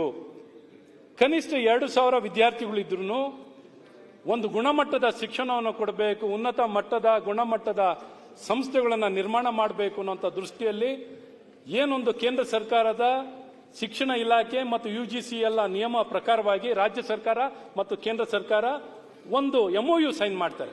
ಆ MOU ಸೈನ್ ಮಾಡಿ ನಿಮ್ಮ ಸರ್ಕಾರದ ಅವಧಿಯಲ್ಲೇ ಸರ್ ಬಿಲ್ ಪಾಸ್ ಮಾಡ್ತಾರೆ. ಆ ಬಿಲ್ ಪಾಸ್ ಮಾಡಿದ್ದು ಪಾಸ್ ಆಗಲ್ಲ, ಇಲ್ಲಿ ಪಾಸ್ ಆಗಿರ್ತದೆ, ಕೌನ್ಸಿಲ್ನಲ್ಲಿ ಸ್ಥಗಿತ ಆಗುತ್ತೆ. ಏನು ಒಂದು ಜಂಟಿ ಸದನ ಸಮಿತಿಗೆ ಅದನ್ನ ವರ್ಗಾಯಿಸ್ತಾರೆ. ಅಲ್ಲಿ ಜಂಟಿ ಸದನ ಸಮಿತಿಯಿಂದ ಎಲ್ಲ ಸಲಹೆಗಳ ಜೊತೆಯಲ್ಲಿ ವಾಪಸ್ ಸದನದಲ್ಲಿ ಮಂಡಿಸುವಂಥದ್ದಾಗುತ್ತೆ. 2019ರಲ್ಲಿ ಈ ವಿಶ್ವವಿದ್ಯಾನಿಲಯಗಳು 2 ಆಗುವಂಥದ್ದಾಗುತ್ತೆ. ಈ 2 ವಿಶ್ವವಿದ್ಯಾನಿಲಯಗಳೇ ಮಹಾರಾಣಿ ಮತ್ತು ಮಂಡ್ಯ. ಹಾಗಾಗಿ ಇವತ್ತು ಈ ವಿಶ್ವವಿದ್ಯಾನಿಲಯಗಳ ಅವಶ್ಯಕತೆ ಮತ್ತು ಗುಣಮಟ್ಟವನ್ನು ಹೆಚ್ಚಿಸಿ ಆ ಗುಣಮಟ್ಟದ ಶಿಕ್ಷಣನ ಆ ಭಾಗದಲ್ಲಿ ಮತ್ತು ಈ ಸಂಸ್ಥೆ ಕೊಡಬೇಕು ಅನ್ನೋಂಥ ದೃಷ್ಟಿಯಲ್ಲಿ ಪ್ರಾರಂಭ ಆಗುವಂಥದ್ದು. ತದನಂತರ ನಾವು ಇನ್ನು ಉಳಿದ 7 ಜಿಲ್ಲೆಗಳಿಗೂ ಸಹ ನಾವು ವಿಶ್ವವಿದ್ಯಾನಿಲಯಗಳನ್ನು ಪ್ರಾರಂಭವನ್ನು ಮಾಡಬೇಕು. ಕಾರಣಗಳಿದೆ. ಮುಖ್ಯವಾಗಿ ಇವತ್ತು ಚಾಮರಾಜನಗರ ಮೈಸೂರು ವಿಶ್ವವಿದ್ಯಾನಿಲಯಕ್ಕೆ ಸಂಯೋಜನೆ ಇತ್ತು. ಅದ್ರ ಜೊತೆ ಸಂಯೋಜನೆ ಇದ್ರು 77 ವರ್ಷ ಸ್ವಾತಂತ್ರ್ಯ ಬಂದು 77 ವರ್ಷ ಆಗಿದ್ರು. ಚಾಮರಾಜನಗರ ಜಿಲ್ಲೆಯಲ್ಲಿ ಬರೀ 10% GR ಇದೆ, ಮಂಡ್ಯದಲ್ಲಿ 15% ಇದೆ, ಅಥವಾ ಕೊಡಗಲ್ಲಿ 15% ಇದೆ. ಮಂಗಳೂರು ಯೂನಿವರ್ಸಿಟಿ ಅಡಿಯಲ್ಲಿ ಇದ್ರು, ಮಂಗಳೂರಿನಲ್ಲಿ GR 65% ಇದೆ, ಆದರೆ ಕೊಡಗಲ್ಲಿ 15% ಇದೆ. ಹಾಗಾಗಿ ಮಂಗಳೂರು ಯೂನಿವರ್ಸಿಟಿ ಅಡಿಯಲ್ಲಿ ಇದ್ರೂ ಸಹ ಅವ್ರಿಗೇನು ಪ್ರಯೋಜನ ಆಗಿಲ್ಲ. ಮೈಸೂರು ವಿಶ್ವವಿದ್ಯಾನಿಲಯ ಅಡಿಯಲ್ಲಿ ಇದ್ರು ಪ್ರಯೋಜನ ಇಲ್ಲ. ಮುಖ್ಯಮಂತ್ರಿ ಇದೆಲ್ಲ ಉತ್ತರ ಕೊಟ್ಟಿದ್ದಾರೆ, ಕೊಟ್ಟಿಲ್ಲ. ಅವ್ರೇನಂದ್ರು ಈ ಸದನ ಸಮಿತಿ ಅವರು ಸ್ಪಷ್ಟವಾಗಿ ನಾವು ಈ ವಿಶ್ವವಿದ್ಯಾನಿಲಯ ಮುಂದುವರಿಸ್ತೀವಿ ಅಂತ ಹೇಳಿದ್ರೆ ಪ್ರಶ್ನೆ ಮಾಡಕ್ಕೆ ಸಮಿತಿ ಮಾಡಿದ್ದಾರೆ. ಸಮಿತಿ ವರದಿ ಆಧಾರ ನೋಡಿ ಸಮಿತಿ ನಾನು ಕೇಳೋದು ಈ ಸಮಿತಿನಲ್ಲಿ ಅದಕ್ಕೆ ಇವ್ರ ಗಮನಕ್ಕೆ, ಯಾಕೆಂದ್ರೆ ಅವರು ಈ ಮಾನ್ಯತೆ ಬಗ್ಗೆನೂ ಕೇಳ್ತಿರು. ನಮ್ಮ ಉಪಮುಖ್ಯಮಂತ್ರಿಗಳು ಈ ವಿಶ್ವವಿದ್ಯಾನಿಲಯಕ್ಕೆ ಏನಾರು ಇಲ್ಲಿಂದ ಪಾಸ್ ಆದಂತ ವಿದ್ಯಾರ್ಥಿಗಳಿಗೆ ಮಾನ್ಯತೆ ಇರ್ತದ ಈ ಡಿಗ್ರಿಗಳಿಗೆ? ಈ ಪ್ರಾರಂಭ ಆಗಿದಂತ 6 ತಿಂಗಳ ಒಳಗಡೆ 3 ತಿಂಗಳ ಒಳಗೇನೆ ಅಷ್ಟು ವಿಶ್ವವಿದ್ಯಾನಿಲಯಕ್ಕೆ 2F ಸಿಕ್ತು, UGCಯಿಂದ 2F ರೆಕಗ್ನೇಷನ್ ಸಿಕ್ತು. ಅಲ್ಲಿಂದ ಕೊಡ್ತಿರೋ ಪ್ರತಿಯೊಂದು ಡಿಗ್ರಿ, ಒಂದೊಂದು ಸ್ಟೂಡೆಂಟ್ ಡಿಗ್ರಿನೂ ರೆಕಗ್ನೈಸ್ ಆಗಿದೆ. ಒಂದೊಂದು ಸ್ಟೂಡೆಂಟ್ ಡಿಗ್ರಿನೂ ಆ ವಿಶ್ವವಿದ್ಯಾನಿಲಯದಲ್ಲಿ ಯಾವುದೇ ಕಾಲೇಜಿನಲ್ಲೂ ಡಿಗ್ರಿಯನ್ನು ಕೊಟ್ಟರು ರೆಕಗ್ನೈಸ್ ಆಗಿದೆ. ಆಯ್ತು, ಅವ್ರಿಗೇನೋ ಮೈಸೂರು ಯೂನಿವರ್ಸಿಟಿಯಿಂದನೇ ಪಡ್ಕೊಂಡ್ರೆ ವಿಶೇಷವಾಗಿ ಏನಾರ ಉದ್ಯೋಗ ಏನಾರು ಕೊಡುವಂಥದ್ದು ಇದೆಯಾ, ಅಥವಾ ವಿಶೇಷವಾಗಿ ಏನಾರು ಅವ್ರಿಗೆ ಅನುಕೂಲತೆ ಆಗುವಂಥದ್ದು ಇದೆಯಾ, ಅಥವಾ QS 500 ಬಂದಿರುವಂಥ ವಿಶ್ವವಿದ್ಯಾನಿಲಯನ ಇವತ್ತು ಆ ವಿಶ್ವವಿದ್ಯಾನಿಲಯ ಜೊತೆ ಇದ್ದು ಆ ಜಿಲ್ಲೆಗಳಿಗೆ ಏನು ಪ್ರಯೋಜನ ಆಗಿಲ್ಲ. ಅವ್ರವ್ರ ಜಿಲ್ಲೆಗಳು ಕೇಳ್ಕೋತಾರೆ, ನಮಗೆ ಏರ್ಪೋರ್ಟ್ ಬೇಕು, ಈ ವ್ಯವಸ್ಥೆ ಬೇಕು, ಇನ್ನೊಂದು ಬೇಕು, ಮತ್ತೊಂದು ಬೇಕು ಅಂತ ಕೇಳ್ತಾರೆ. ಬಹಳ ಮುಖ್ಯವಾಗಿ ಆ ಜಿಲ್ಲೆಯ ಸಂಸ್ಕೃತಿ, ಆ ಜಿಲ್ಲೆಯ ಅಭಿವೃದ್ಧಿ, ಆರ್ಥಿಕವಾಗಿಯೂ ಸಾಮಾಜಿಕವಾಗಿಯೂ ರಾಜಕೀಯವಾಗಿ, ಒಂದು ತಂತ್ರಜ್ಞಾನ, ಕ್ಲೈಮೇಟ್ ಚೇಂಜ್ ಎಲ್ಲ ಹಿನ್ನೆಲೆಯಲ್ಲಿ ಒಂದು ವಿಶ್ವವಿದ್ಯಾನಿಲಯ ನಿಜವಾದ ಒಂದು ಆಂಕರ್, ನಿಜವಾದ ಥಿಂಕ್ ಟ್ಯಾಂಕ್, ಒಂದು ನಿಜವಾದ ಶಕ್ತಿಯನ್ನು ತುಂಬಲಿಕ್ಕೆ ಆ ಭಾಗದಲ್ಲಿ ಸಾಧ್ಯವಾಗುತ್ತೆ ಅಂದ್ರೆ ವಿಶ್ವವಿದ್ಯಾನಿಲಯದಿಂದ ಮಾತ್ರ ಸಾಧ್ಯ. ಬೇರೆ ಇನ್ನೆಲ್ಲನೂ ಇಂಥ ವಿಚಾರಗಳನ್ನ ಚರ್ಚೆ ಮಾಡಲಿಕ್ಕಾಗ್ಲಿ ಅಥವಾ ಹಂಚಿಕೆ ಮಾಡ್ಕೊಳ್ಳಿಕ್ಕೆ ಸಾಧ್ಯವಿರಲ್ಲ. ಹಾಗಾಗಿ ವಿಶ್ವವಿದ್ಯಾನಿಲಯಗಳು ಆ ಜಿಲ್ಲೆಗಳಲ್ಲಿ ಶಕ್ತಿಯನ್ನು ತುಂಬಲಿಕ್ಕೆ ಸಾಧ್ಯವಾಗುತ್ತೆ, ಗುಣಮಟ್ಟದ ಶಿಕ್ಷಣವನ್ನು ಕೊಡ್ಲಿಕ್ಕಾಗುತ್ತೆ. ಹಾಗಾಗಿ ವಿಶ್ವವಿದ್ಯಾನಿಲಯಗಳು ಬಹಳಷ್ಟು ಅವಶ್ಯಕತೆ ಇದೆ. ಹಾಗಾಗಿ ಇವನ್ ನಾಲೆಡ್ಜ್ ಕಮಿಷನ್ ಆಗಲಿ, ಒಂದು ನ್ಯಾಷನಲ್ ಎಜುಕೇಶನ್ ಪಾಲಿಸಿ ಆಗಲಿ, ಈ ದಿಕ್ಕಿನಲ್ಲಿ ಸ್ವಾಯತ್ತತೆ ಕೊಡಬೇಕು. ಎಷ್ಟೇ ವರ್ಷ 77 ವರ್ಷ ಆಗಿದ್ರು ಆ ಜಿಲ್ಲೆಗಳಿಗೆ ಇನ್ನೂ ವಿಶ್ವವಿದ್ಯಾನಿಲಯ ಆಗುವಂತ ಅರ್ಹತೆ ಇಲ್ವಾ? ಇನ್ನೂ ಅವ್ರು ಅಷ್ಟು ಹಿಂದೆ ಉಳಿದಿದ್ದಾರಾ? ಇನ್ನೂ ಹೇಳಬೇಕು ಅಂದ್ರೆ affiliating concept is not a concept. ಪ್ರತಿಯೊಂದು ಕಾಲೇಜುಗಳು ಒಂದು ಗುಣಮಟ್ಟ ಹೆಚ್ಚಿಸಿಕೊಂಡು ಸ್ವಾಯತ್ತತೆಯನ್ನು ಪಡೆದು ವಿಶ್ವವಿದ್ಯಾನಿಲಯ ಆಗಬೇಕು ಅನ್ನುವಂಥದ್ದೇ ಪ್ರತಿಯೊಂದು ವಿಶ್ವವಿದ್ಯಾನಿಲಯಕ್ಕೂ ಆ ಸ್ವಾತಂತ್ರ್ಯ ಸಿಗಬೇಕು. ಆ ದಿಕ್ಕಿನಲ್ಲಿ ಆಲೋಚನೆಯನ್ನು ಮಾಡಬೇಕು. ನಿಮ್ಮ 2F ರೆಕಗ್ನೇಷನ್ ಎಲ್ಲಾ ಕಾಲೇಜು, ಎಲ್ಲಾ ವಿಶ್ವವಿದ್ಯಾನಿಲಯವು UGCಯಿಂದ 2F ರೆಕಗ್ನೇಷನ್ ಇದೆ. ಹಾಗಾಗಿ ಯಾವುದು ರೆಕಗ್ನೇಷನ್ ಪ್ರಾಬ್ಲಮ್ ಇಲ್ಲ. ಅಶ್ವಥ್ ನಾರಾಯಣ್, ಅಶ್ವಥ್ ನಾರಾಯಣ್ ಒಂದು ನಿಮಿಷ ಆದ್ರೆ ಈಗ ನಾನು ವಿಶ್ವವಿದ್ಯಾಲಯದ ಬಗ್ಗೆ ತಾವು ಮಾತಾಡಿದ್ರೆ ನಾವು ಯೂನಿವರ್ಸಿಟಿಲಿ ಸೆನೆಟ್ ಸಿಂಡಿಕೇಟ್ ಆಗಿದ್ದರು, ನೀವು ಸೆನೆಟ್ ಸಿಂಡಿಕೇಟ್ ಆಗಿದ್ದರು. ನಾನು ಹೇಳೋದೇನೆಂದ್ರೆ ಈಗ ವಿಶ್ವವಿದ್ಯಾಲಯದಲ್ಲಿ ಡಿಗ್ರಿ ಕೋರ್ಸ್ಗಳು ಏನಿದೆ, ಮಾಸ್ಟರ್ ಡಿಗ್ರಿ ಮತ್ತೆ ಡಿಗ್ರಿ ಕೋರ್ಸ್ಗಳು ಸಾಕಷ್ಟು ಜನಕ್ಕೆ ಅಲ್ಲಿ ಉದ್ಯೋಗ ಸಿಗ್ತಿಲ್ಲ. ಕಾನ್ಸೆಪ್ಟ್ ಚೇಂಜ್ ಆಗಿದೆ. ಬೇರೆ ಬೇರೆ ಕೌಶಲ್ಯ ಮತ್ತೆ ಇದ್ರ ಕಡೆ ಹೆಚ್ಚಿನ ಒತ್ತನ್ನ ಮಕ್ಕಳು ಹೋಗ್ತಿದ್ದಾರೆ. ಈಗ PUC ಸೇರೋರೇ ಕಡಿಮೆ ಆಗ್ಬಿಟ್ಟಿದ್ದಾರೆ, ಇನ್ನ ಡಿಗ್ರಿ ಸೇರೋರು ಇನ್ನೂ ಕಡಿಮೆ ಆಗ್ಬಿಟ್ಟಿದ್ದಾರೆ, ಮಾಸ್ಟರ್ ಡಿಗ್ರಿ ಸೇರೋರು ಕೂಡ ಕಡಿಮೆ ಆಗಿದ್ದಾರೆ. ಏನಂದ್ರೆ ಜಾಬ್ ಓರಿಯೆಂಟೆಡ್ ಇಲ್ಲ ಅಂತೇಳಿ. ಅದರಿಂದ ಸ್ಕೂಲ್ ಆಫ್ ಎಕ್ಸಲೆನ್ಸಿ ಮಾಡಿದ್ರೆ ಅನುಕೂಲ ಆಗುತ್ತೆ. ನೀವು ಹೇಳಿದ್ರಿ ಸೆಂಟ್ ಜೋಸೆಫ್ ಕಾಲೇಜು ಮತ್ತೆ ಮಹಾರಾಣಿ ಲಕ್ಷ್ಮಿ ಅಮ್ಮಣ್ಣಿ ಮಹಾರಾಣಿ ಕಾಲೇಜು ಮತ್ತೆ ಮೈಸೂರಲ್ಲಿ ಇನ್ಯಾವುದೋ ಒಂದು ಕಾಲೇಜ್ ಹೇಳಿದ್ರಿ. ನಾನು ವಿನಂತಿ ಮಾಡೋ ಸರ್ಕಾರಕ್ಕಿಷ್ಟೇ, ವಿಶ್ವವಿದ್ಯಾಲಯಗಳಿಗೆ ಬರ್ಡನ್ ಜಾಸ್ತಿ ಆಗಿರೋದ್ರಿಂದ ಮತ್ತೆ ಓವರ್ ಹೆಡ್ ಜಾಸ್ತಿ ಬರೋದ್ರಿಂದ ಈಗ ಹಣ ಕೊಡೋದಕ್ಕೂ ಸಂಬಳ ಕೊಡೋದಕ್ಕೂ ಕಾಸಿಲ್ಲ ಅನ್ನೋದನ್ನ ನಾವೆಲ್ಲ ಪೇಪರ್ ಓದಿದ್ದೇವೆ. ಅದರಿಂದ ಸರ್ಕಾರಕ್ಕೆ ನಮ್ಮ ಸಜೆಷನ್ ಏನಂದ್ರೆ ಸ್ಕೂಲ್ ಆಫ್ ಎಕ್ಸಲೆನ್ಸಿಗಳನ್ನ ಮಾಡಿದ್ರೆ ಇದು ಅನುಕೂಲ ಆಗುತ್ತೆ ಅನ್ನೋದು ನನ್ನ ಅಭಿಪ್ರಾಯ. ಮಾನ್ಯ ಸಭಾಧ್ಯಕ್ಷರೇ, ಇಲ್ಲಿ ಏನಾಗಿದೆ ಅಂದ್ರೆ ಒಂದು ಕಾಲೇಜು ವಿಶ್ವವಿದ್ಯಾನಿಲಯ ಆಗ್ಬೋದು ಅನ್ನೋಂಥ ಒಂದು ಕಲ್ಪನೆ ನಮ್ಮ ತುಂಬಾ ಜನರಲ್ಲಿಲ್ಲ. ಅದೇನಾಗ್ತದೆ ಅಂದ್ರೆ ಒಂದು ಕಾಲೇಜ್ ವಿಶ್ವವಿದ್ಯಾನಿಲಯ ಆಗ್ಬೋದಾ? ಇವತ್ತು ಅಂಕಿ ಸಂಖ್ಯೆಗಳ ಬಗ್ಗೆ ಮಾತಾಡ್ತೀರಿ. ಇವತ್ತು IIM ಅನ್ನೋಂಥದ್ದು ಯಾಕೆ ಒಂದು ಸಂಸ್ಥೆ ಎಕ್ಸಲೆನ್ಸ್ ನಲ್ಲಿ ಹೋಗೋದು ಯಾಕೆಂದ್ರೆ ಅದು ಅಲ್ಲಿರೋ ಸಂಖ್ಯೆ ಎಷ್ಟಂತ ನೋಡಿ. IIT ಅಂತ ಸಂಸ್ಥೆಗಳಲ್ಲಿ ಸಂಖ್ಯೆ ಎಷ್ಟಿದೆ ಅಂತ ನೋಡಿ. ಇವತ್ತು Baba Saheb Ambedkar School of Economics ಸಂಖ್ಯೆ ಎಷ್ಟಿರುವಂತದ್ದು ನೋಡಿ. ಪ್ರತಿಯೊಂದು ನಾವು ಈ ಸಂಸ್ಥೆಗಳನ್ನ ಏನ್ ನೋಡ್ತೀವಿ, Indian Institute of National School of Law ಸಂಖ್ಯೆ ಎಷ್ಟಿದೆ. ಅಲ್ಲಿ ಏನು ಅಂದ್ರೆ ಅವ್ರಿಗೆ ಸ್ವಾಯತ್ತತೆ ಕೊಡಬೇಕು. ಇವತ್ತು ಒಂದು ಜಿಲ್ಲೆಗೆನೆ ನಮ್ಮ ಸುರೇಶ್ ಅವರು ಹೇಳಿದಾಗೆ ಈ ಮಹಾರಾಣಿನ ಯೂನಿವರ್ಸಿಟಿ ಮಾಡಿರೋದು ಸ್ಕೂಲ್ ಆಫ್ ಎಕ್ಸಲೆನ್ಸ್ ಮಾಡಬೇಕು ಅಂತ ಮಾಡಿರೋದೆ, ಅಥವಾ ನೃಪತುಂಗವನ್ನು ಎಕ್ಸಲೆನ್ಸ್ ಮಾಡ್ಲಿಕ್ಕೆ ಮಾಡಿರೋದೆ, ಮಂಡ್ಯದಲ್ಲಿ ಮಾಡಿರೋದು ಎಕ್ಸಲೆನ್ಸ್ ಮಾಡಬೇಕು ಅಂತ ದೇಶದ ಮಟ್ಟದಲ್ಲಿ 12ರಲ್ಲಿ 2 ನಮ್ಮ ಕಡೆ ಈ ರೀತಿ ಎಕ್ಸಲೆನ್ಸ್ ನಲ್ಲಿ ಗುರುತಿಸೇ ಮಾಡಿರೋದು. ಇವತ್ತು ಇದನ್ನ ಸ್ವೀಕರಿಸುವಂತದ್ದು ಮಾಡಬೇಕು. ಇದು ಮಾಡೋ ಮೂಲಕ ಆ ಜಿಲ್ಲೆನಲ್ಲಿ ಈ ಏನೊಂದು ಅವರಿಗೆ ಸ್ವಾಯತ್ತತೆ, ಅಧಿಕಾರ ಮತ್ತು ವಿಕೇಂದ್ರೀಕರಣವನ್ನು ಮಾಡಿ ಆ ಜಿಲ್ಲೆಯಲ್ಲಿ ಇವತ್ತು ಮಂಡ್ಯದವರು ಎಲ್ಲ ಒಂದು ಮೈಸೂರಿನಲ್ಲಿ ಹೋಗೋದಲ್ಲ, ಮಂಡ್ಯ ಜಿಲ್ಲೆಯಲ್ಲೇನೆ ಅವ್ರು ಆಕ್ಸೆಸ್ ಮಾಡೋಂಥದ್ದಾಗಬೇಕು. ಈ ಏನೇ ಪರಸ್ಪರ ವಿಚಾರ ವಿನಿಮಯ ಅಥವಾ ಒಂದು ಫ್ಯಾಕಲ್ಟಿ, ಒಂದು chairman board of studies, board of examination ಇವತ್ತು ಬಹಳ ಯಶಸ್ವಿಯಾಗಿ ಅಲ್ಲಿರುವಂಥ ವಿಶ್ವವಿದ್ಯಾನಿಲಯ. ನಿಮ್ಗೆ ಗೊತ್ತಿರಲಿ ಸರ್, ಇವೆಲ್ಲ ಟೆಕ್ನಾಲಜಿ ಪ್ಲಾಟ್ಫಾರ್ಮ್ ನಲ್ಲಿ ಪರ್ಫಾರ್ಮ್ ಮಾಡ್ತಿದ್ದೆ. ಹಳೆ ಯೂನಿವರ್ಸಿಟಿ 200-300 ಸಿಬ್ಬಂದಿ ಬೇಕಿತ್ತು, ನಾನ್ ಟೀಚಿಂಗ್ ಸ್ಟಾಫೇ. ಇವತ್ತು ಈ ಯೂನಿವರ್ಸಿಟಿಗಳಿಗೆ ಕಂಪ್ಲೀಟ್ ಡಿಜಿಟಲ್ ಪ್ಲಾಟ್ಫಾರ್ಮ್ ನಲ್ಲಿದೆ. ಎಲ್ಲ ಡಿಜಿಟಲ್ ಡೇಟಾ ಫ್ಲೋ ಆಗ್ತಿದೆ. 20 ಸಿಬ್ಬಂದಿ ಇದ್ರು, ನಾನ್ ಟೀಚಿಂಗ್ ಸಿಬ್ಬಂದಿ ಇದ್ರು ಇವತ್ತು ಮ್ಯಾನೇಜ್ ಮಾಡ್ಲಿಕ್ಕೆ ಸಾಧ್ಯವಿದೆ. ಹಾಗಾಗಿ ಇದು ಬರ್ಡನ್ ಇಲ್ಲ. ಮತ್ತು ಇವತ್ತು ಆಗ್ಲೇ 3 ವರ್ಷ ಕಾಲ ಈ ವಿಶ್ವವಿದ್ಯಾನಿಲಯಗಳು ಯಶಸ್ವಿಯಾಗಿ ನಡೆಸಿ ಅವ್ರ ಸರ್ಕಾರದ ₹1 ದುಡ್ಡಿಲ್ದೆ, ₹1 ದುಡ್ಡಿಲ್ದೇನೆ ನಡೆಸಿ ತೋರಿಸಿದ್ದಾರೆ. ಮತ್ತು ಎಲ್ಲರಿಗೂ ಸಂಯೋಜನೆ ಕಾಲಕ್ಕೂ ರಿಸಲ್ಟ್ಗಳನ್ನು ಕೊಡುವಂತದ್ದೆಲ್ಲ ಮಾಡಿ ಇಷ್ಟು ಮಾಡುವಂತದ್ದಾಗಿದೆ ಒಂದು. ಹಾಗಾಗಿ ನಾನು ಸರ್ಕಾರವನ್ನ ವಿಶ್ವಾಸಕ್ಕೆ ತಗೊಂಡು ಅವರಿಗೆ ತಿಳ್ಸಕ್ಕೆ ಏನು ಇಷ್ಟಪಡ್ತೀನಿ ಅಂದ್ರೆ, ದಯವಿಟ್ಟು ಇನ್ನೂ ಬೇರೆ ಬೇರೆ ಜಿಲ್ಲೆ ಎಲ್ಲಿ ಕೊಟ್ಟಿಲ್ಲ ಅಲ್ಲಿ ಕೊಡುವಂಥದ್ದು ಮಾಡಿ. ಇದು ಅವಶ್ಯಕತೆ ಇದೆ. ಇದು ಹಿಂದೆ ಸರಿಯುವಂಥದ್ದು, ವಿಡ್ರಾ ಮಾಡುವಂಥದ್ದು. 77 ವರ್ಷ ಆದ್ಮೇಲೆ ನಂತರನು ಇಂಥ ಆಲೋಚನೆಗಳು, retrograde thinking is not fair, not good. ಮತ್ತು ನಮ್ಗೆ ಯಾವುದು ಪ್ರತಿಷ್ಠೆ ಇಲ್ಲ. ನಿಮ್ಗೆ ಹೇಳಬೇಕು ಅಂದ್ರೆ ಇಲ್ಲೇನೋ ನಮಗೆ ನೀವು ವಿಡ್ರಾ ಮಾಡ್ಬಿಟ್ರೆ ನಮ್ಗೇನು ಪ್ರತಿಷ್ಠೆ ಖಂಡಿತ ಇಲ್ಲ. ನಮ್ಗೆ ಯಾವ ಪ್ರತಿಷ್ಠೆ ಏನಿದೆ ಸರ್ ಪ್ರತಿಷ್ಠೆ. ಹಾಗಾಗಿ ನಾನು ಸರ್ಕಾರವನ್ನ ತಿಳ್ಸಕ್ ಇಷ್ಟಪಡ್ತೀನಿ, ದಯವಿಟ್ಟು ಇಂಥ ಆಯ್ತು ನೆಕ್ಸ್ಟ್ ಆಯ್ತು ಕಂಕ್ಲೂಡ್. ಅಶ್ವಥ್ ಕಂಕ್ಲೂಡ್ ಮಾಡಿ. ಎಲ್ಲವೂ ಇವೆಲ್ಲ ನಾವು ಬೇರೆ ಬೇರೆ ನೋಡಿ ಮಾಡಿದಾಗಿಂತದಿದೆ. ಮುಖ್ಯವಾಗಿ ಇನ್ನೊಂದು, ನೀವೇನ ಮಾತಾಡ್ತೀರಿ? ಇಲ್ಲ ಅಶ್ವಥ್ ಕಂಪ್ಲೀಟ್ ಮಾಡಿ. ಉಪಮುಖ್ಯಮಂತ್ರಿಗಳೇ, ನೀವು ಬರೀ ಸೈನ್ ಹಾಕದೆ, ಎಲ್ಲಿದ್ರು ಸೈನ್ ಆಗ್ತಾನೆ ಇರ್ತೀರಿ, ಇರ್ತದೆ. ಸನ್ಮಾನ್ಯ ಅಧ್ಯಕ್ಷರೇ, ಅಲ್ಲಲ್ಲ ಆದ್ರೂ ಇಲ್ಲಿ ಸದನದಲ್ಲಿದ್ದಾಗ ನಾವು ಈ ಬಿಸ್ನೆಸ್ ಅಪರೂಪಕ್ಕೆ ಬರ್ತೀರಾ, ಸ್ವಲ್ಪ ಸಮಯ ಇರ್ತೀರಾ. ಮತ್ತೆ ಎಲ್ಲ ರಾಜ್ಯದ ಹಿನ್ನಡೆ ಆಗಬಾರ್ದು ಅಂತ, ಯಾವುದೇ ಜಿಲ್ಲೆಗೂ ಹಿನ್ನಡೆ ಆಗಬಾರ್ದು ಅನ್ನೋದಕ್ಕಷ್ಟೇ ನಾನು ಕಾಳಜಿಯಿಂದ ಹೇಳ್ತಾ ಇದ್ದೀನಿ. ಒಂದೇ ನಿಮಿಷ ಸನ್ಮಾನ್ಯ ಅಧ್ಯಕ್ಷರೇ, ನಮ್ದೇನು ಇಲ್ಲ, ಒಂದೇ ನಿಮಿಷದಲ್ಲಿ ಮುಗಿಸ್ತೀನಿ. ನನಗನ್ಸುತ್ತೆ ಇವ್ರಿಗೆ ಯಾಕೋ ಕಾಂಗ್ರೆಸ್ ಅವ್ರಿಗೂ ನಮ್ಮ DK ಶಿವಕುಮಾರ್ ಅವ್ರಿಗೂ ಯೂನಿವರ್ಸಿಟಿ ಮುಚ್ಚಿಬಿಟ್ರೆ ನೆಮ್ಮದಿ ಕಾಣಿಸ್ತತ. ಯೂನಿವರ್ಸಿಟಿ ಇವ್ರ ಕೈಲಿ ಓಪನ್ ಮಾಡಕ್ಕಾಗಿಲ್ಲ, ಇವ್ರಿಗೆ. ಯಾರೋ ಓಪನ್ ಮಾಡಿದ್ರೆ, ಯಾರೋ ಪುಣ್ಯಾತ್ಮ ಮಾಡಿದ್ರೆ ಅದು ಮುಚ್ಚಕ್ ಹೋಗ್ತಾ ಇದ್ದಾರೆ. ಇನ್ನೊಂದು ಅನ್ಯಾಯ ಅಂತ ಹೇಳಿದ್ರೆ, ಇರೋ ಯೂನಿವರ್ಸಿಟಿನೆಲ್ಲ ಹಾಳು ಮಾಡಾಕಿದ್ದಾರೆ. ಇರೋ ಯೂನಿವರ್ಸಿಟಿ ಬೇರೆ ಯೂನಿವರ್ಸಿಟಿ ಯಾವ್ದಾವ್ದು ನಡೀತಾ ಇದೆ ಅದ್ರ ಕಡೆನೂ ಗಮನ ಕೊಡ್ತಾ ಇಲ್ಲ.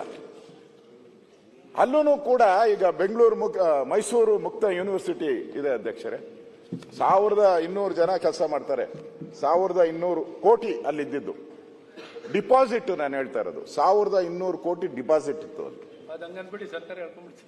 1200 ಕೋಟಿ ಡಿಪಾಸಿಟ್ ಅಲ್ಲಿ ಸುಮಾರು 1680 ಜನ ಕೆಲಸ ಮಾಡ್ತಾರೆ. 1600 ಜನ 80 ಕೆಲಸ ಮಾಡ್ತಾರೆ. ಅದರಲ್ಲಿ ಪ್ರತಿ ವರ್ಷ 90 ಕೋಟಿ ಅಷ್ಟು ಸಂಬಳಗಳು ಕೊಡಬೇಕು. ಲೆಕ್ಕ ಹಾಕೊಳ್ಳಿ, ನಾನು ಹೇಳಿದ್ದು 1200 ಕೋಟಿ ಎಲ್ಲ ತಿಂದಾಕ್ಬಿಟ್ಟು ಈಗ ಅದನ್ನ 400 ಕೋಟಿಗೆ ತಂದಿದ್ದಾರೆ. ಅಲ್ಲೇನು ಉದ್ದೇಶ ಇದ್ದಿದ್ದು, ಈ 1200 ಕೋಟಿನ ಇಟ್ಕೊಂಡು ಅದರಲ್ಲಿ ಬರುವಂತ ಬಡ್ಡಿಯಲ್ಲಿ ನಡೆಸಬೇಕಾಗಿತ್ತು.